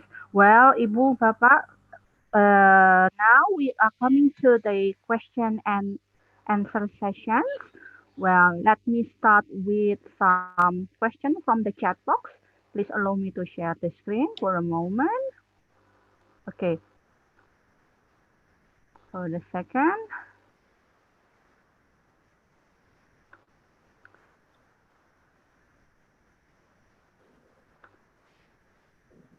There you go. Can you see my slide here, everyone? Yes. Okay. So we have basically two questions, but it becomes three. So the first question is coming from Ibu Lia Halia. The question is addressed to Ibu Lika. How to improve student skill about English speaking in pandemic era that we know all of teachers teach by online media. Okay, I guess Bu Lika will give some responses first. Thank you. Later I will read the second question. Ibu Lika?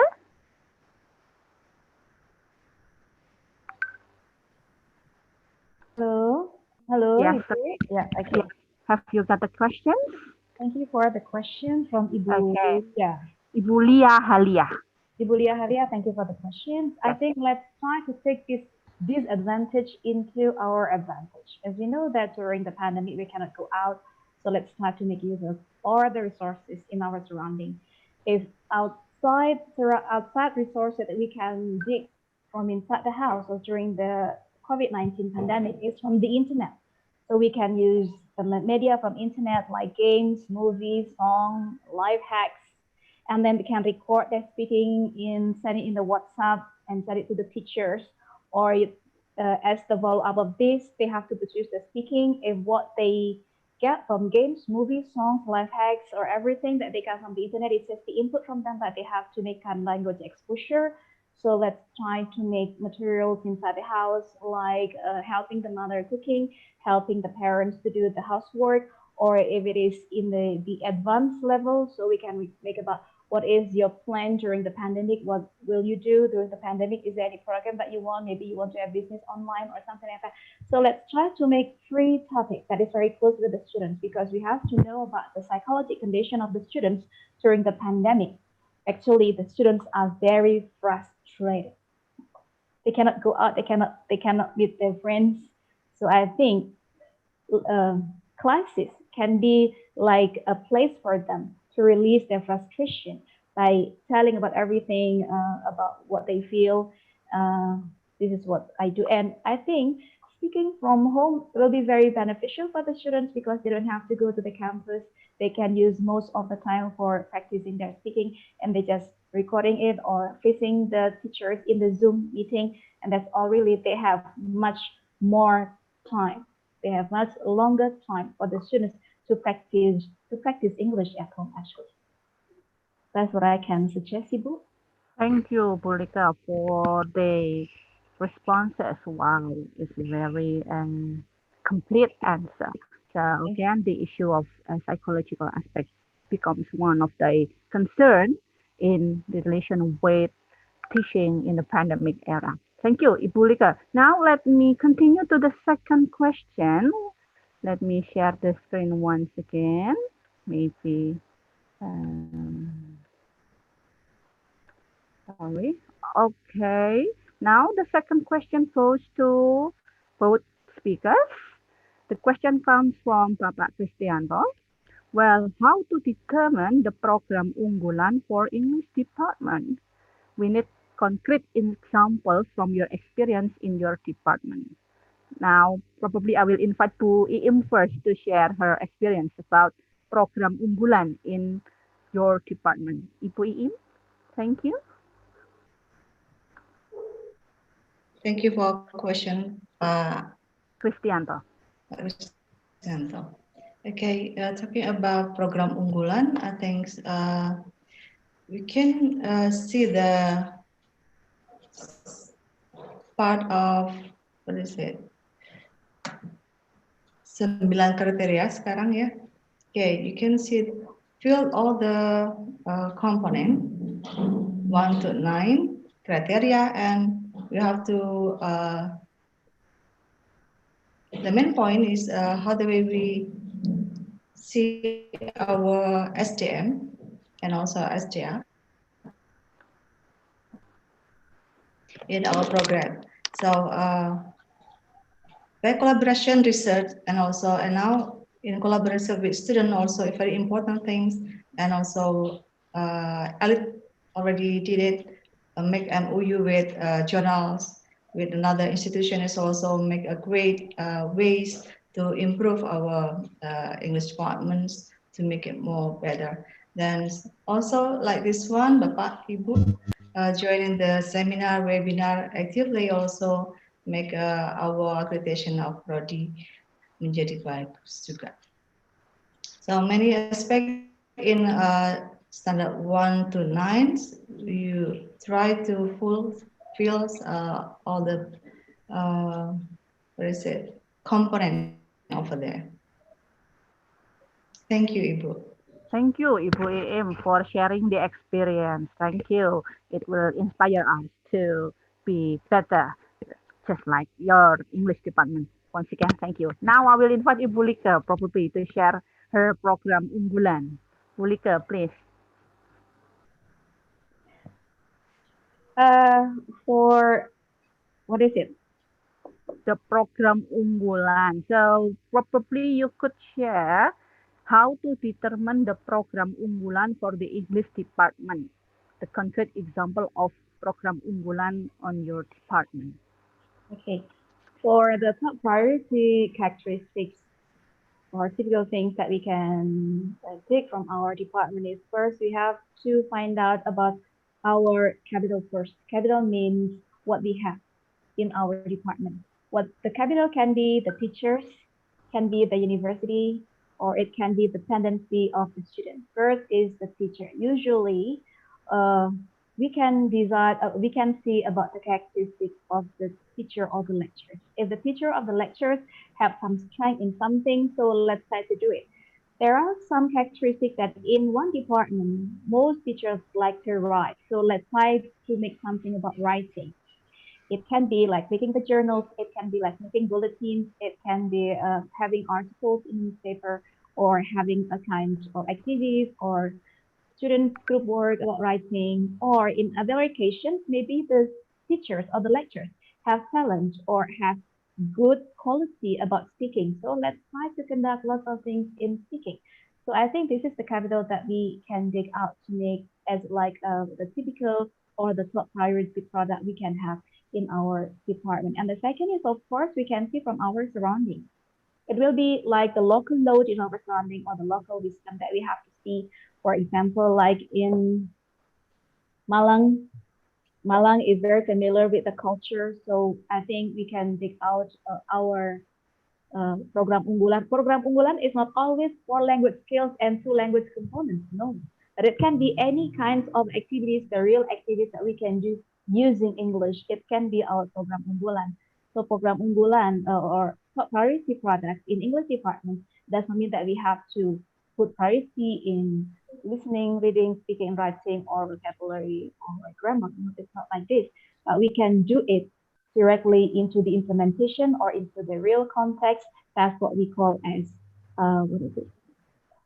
Contextual or authentic activities typical from our department. Just like in my department before, we have lots of international students, so we like to have lots of culture exhibitions. We like to have lots of culture competitions. They try to promote the culture from Thailand. They try to promote the culture from Malaysia, and also because they come from all over Indonesia, each of them perform with their dances, perform with their food, perform with their clothes. And I think that's the activity that we can do to make students not only learn about language, but they use the language in their real life.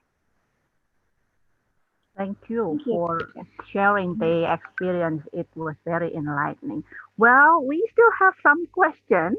However, let me share my screen once again. Thank you for the participants. You are very actively engaged for this session.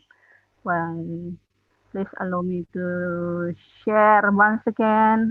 Okay, now we have a question from Ibu Renata. I guess the question is addressed to Ibu Iin. Apakah membership APS PBI masih tetap seumur hidup untuk personal, sedangkan institution membership masih per tahun? Begitu, Bu Iin. Mungkin bisa langsung direspon. Baik, terima kasih. Thank you, Ibu Renata. We have already changed the rules of membership untuk institution. Kita juga per tahun untuk membership institution and individual. For institution setiap tahun, and then for the membership for individual juga berlakunya selama setahun, 2 tahun. Jadi 2 tahun ya, 100.000. Kemudian untuk yang membership institution 1 juta. Oke, terima kasih Bu Iim. Thank you for giving the question, the answer briefly. Okay, the last question probably now. Let me share again. Sorry then for making on and off. Yep. There you go. The question is from Bapak Yoga. Well, Bapak Yoga, a question to Bu Like Raskova. With your years of experiences organizing Elite in providing workshop for teachers, what are common issues and challenges dealing with how teachers association at high school level are organized and run? We do have the teachers association, yet the impact of its existence is not really heard and felt by all teachers and especially by the students. Would be great to have your professional suggestion to make a better teachers association at the high school level. Bu Lika, please share your experience then with us. Ibu Lika, are you with us?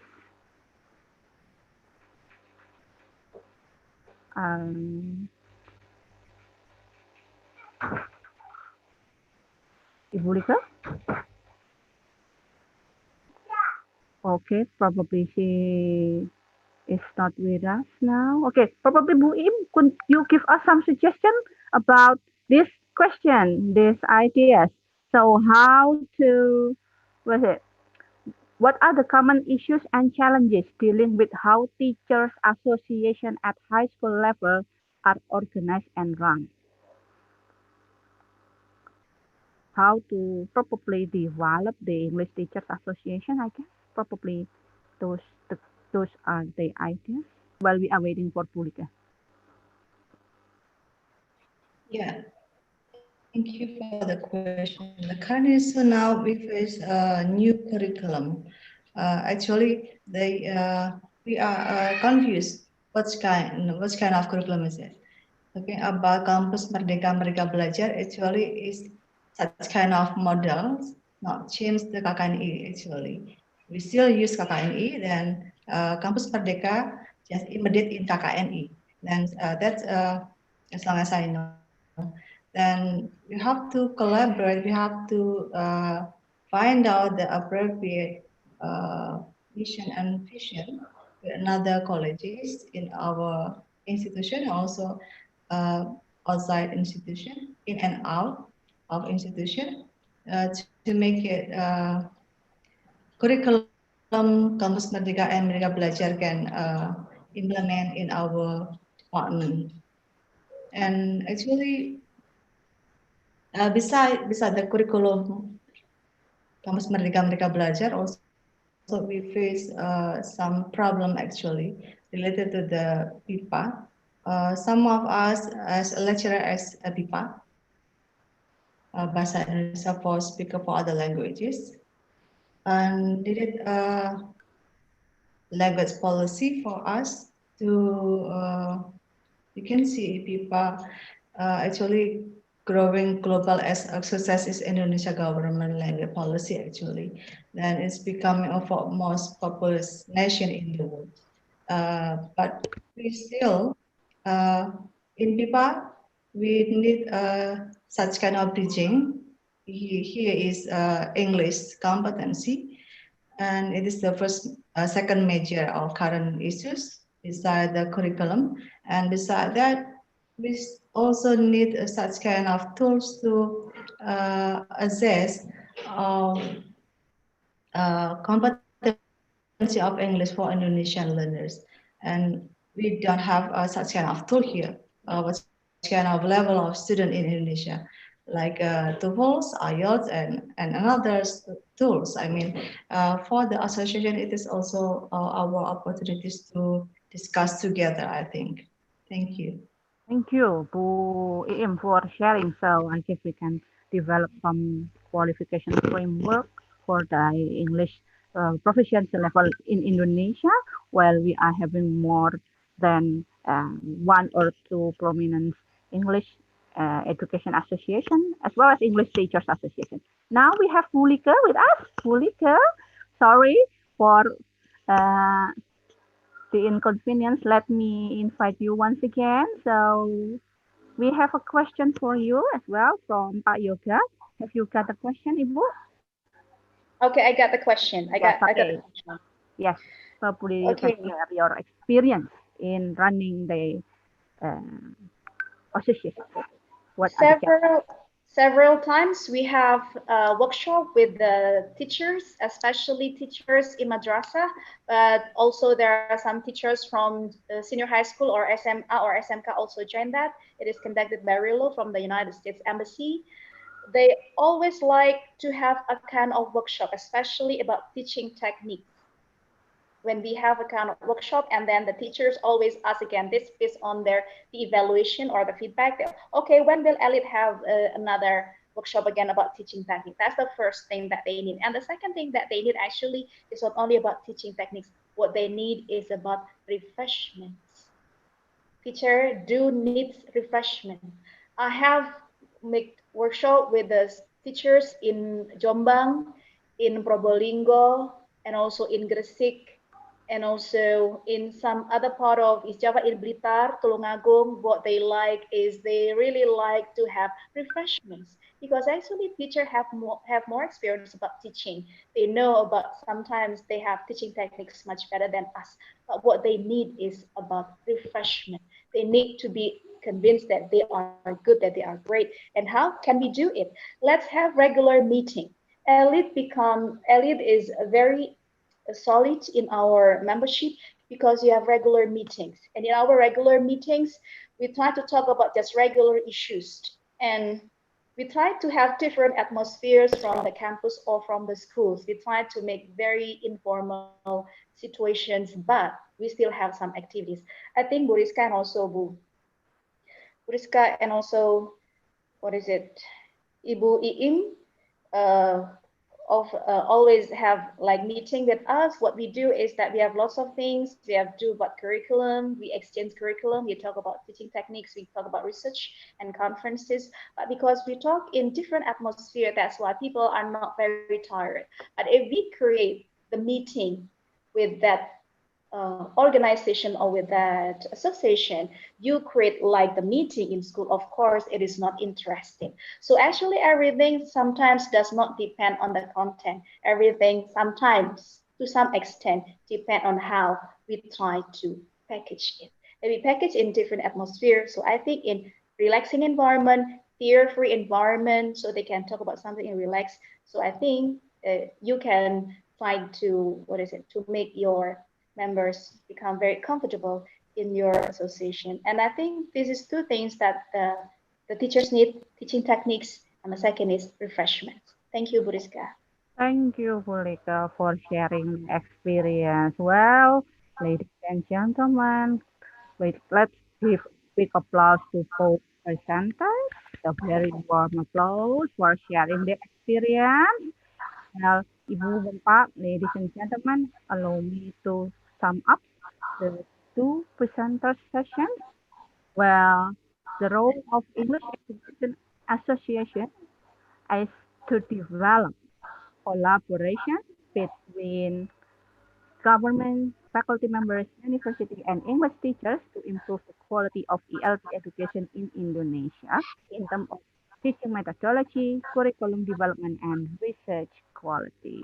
Well, ladies and gentlemen, now in our screen, we have the certificate presentation. I will give it back to the MC to share the certificate of the presentation.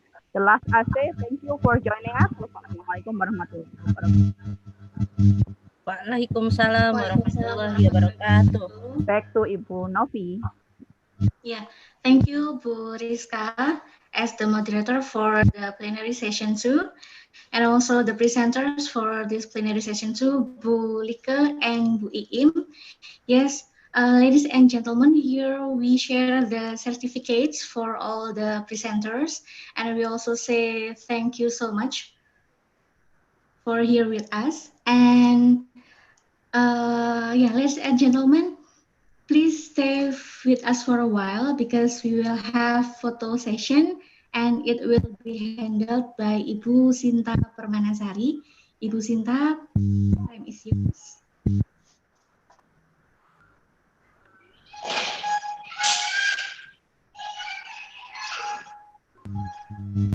Yeah, ladies, please turn on the camera because we will have photo session. Don't forget to smile, ma'am, sir.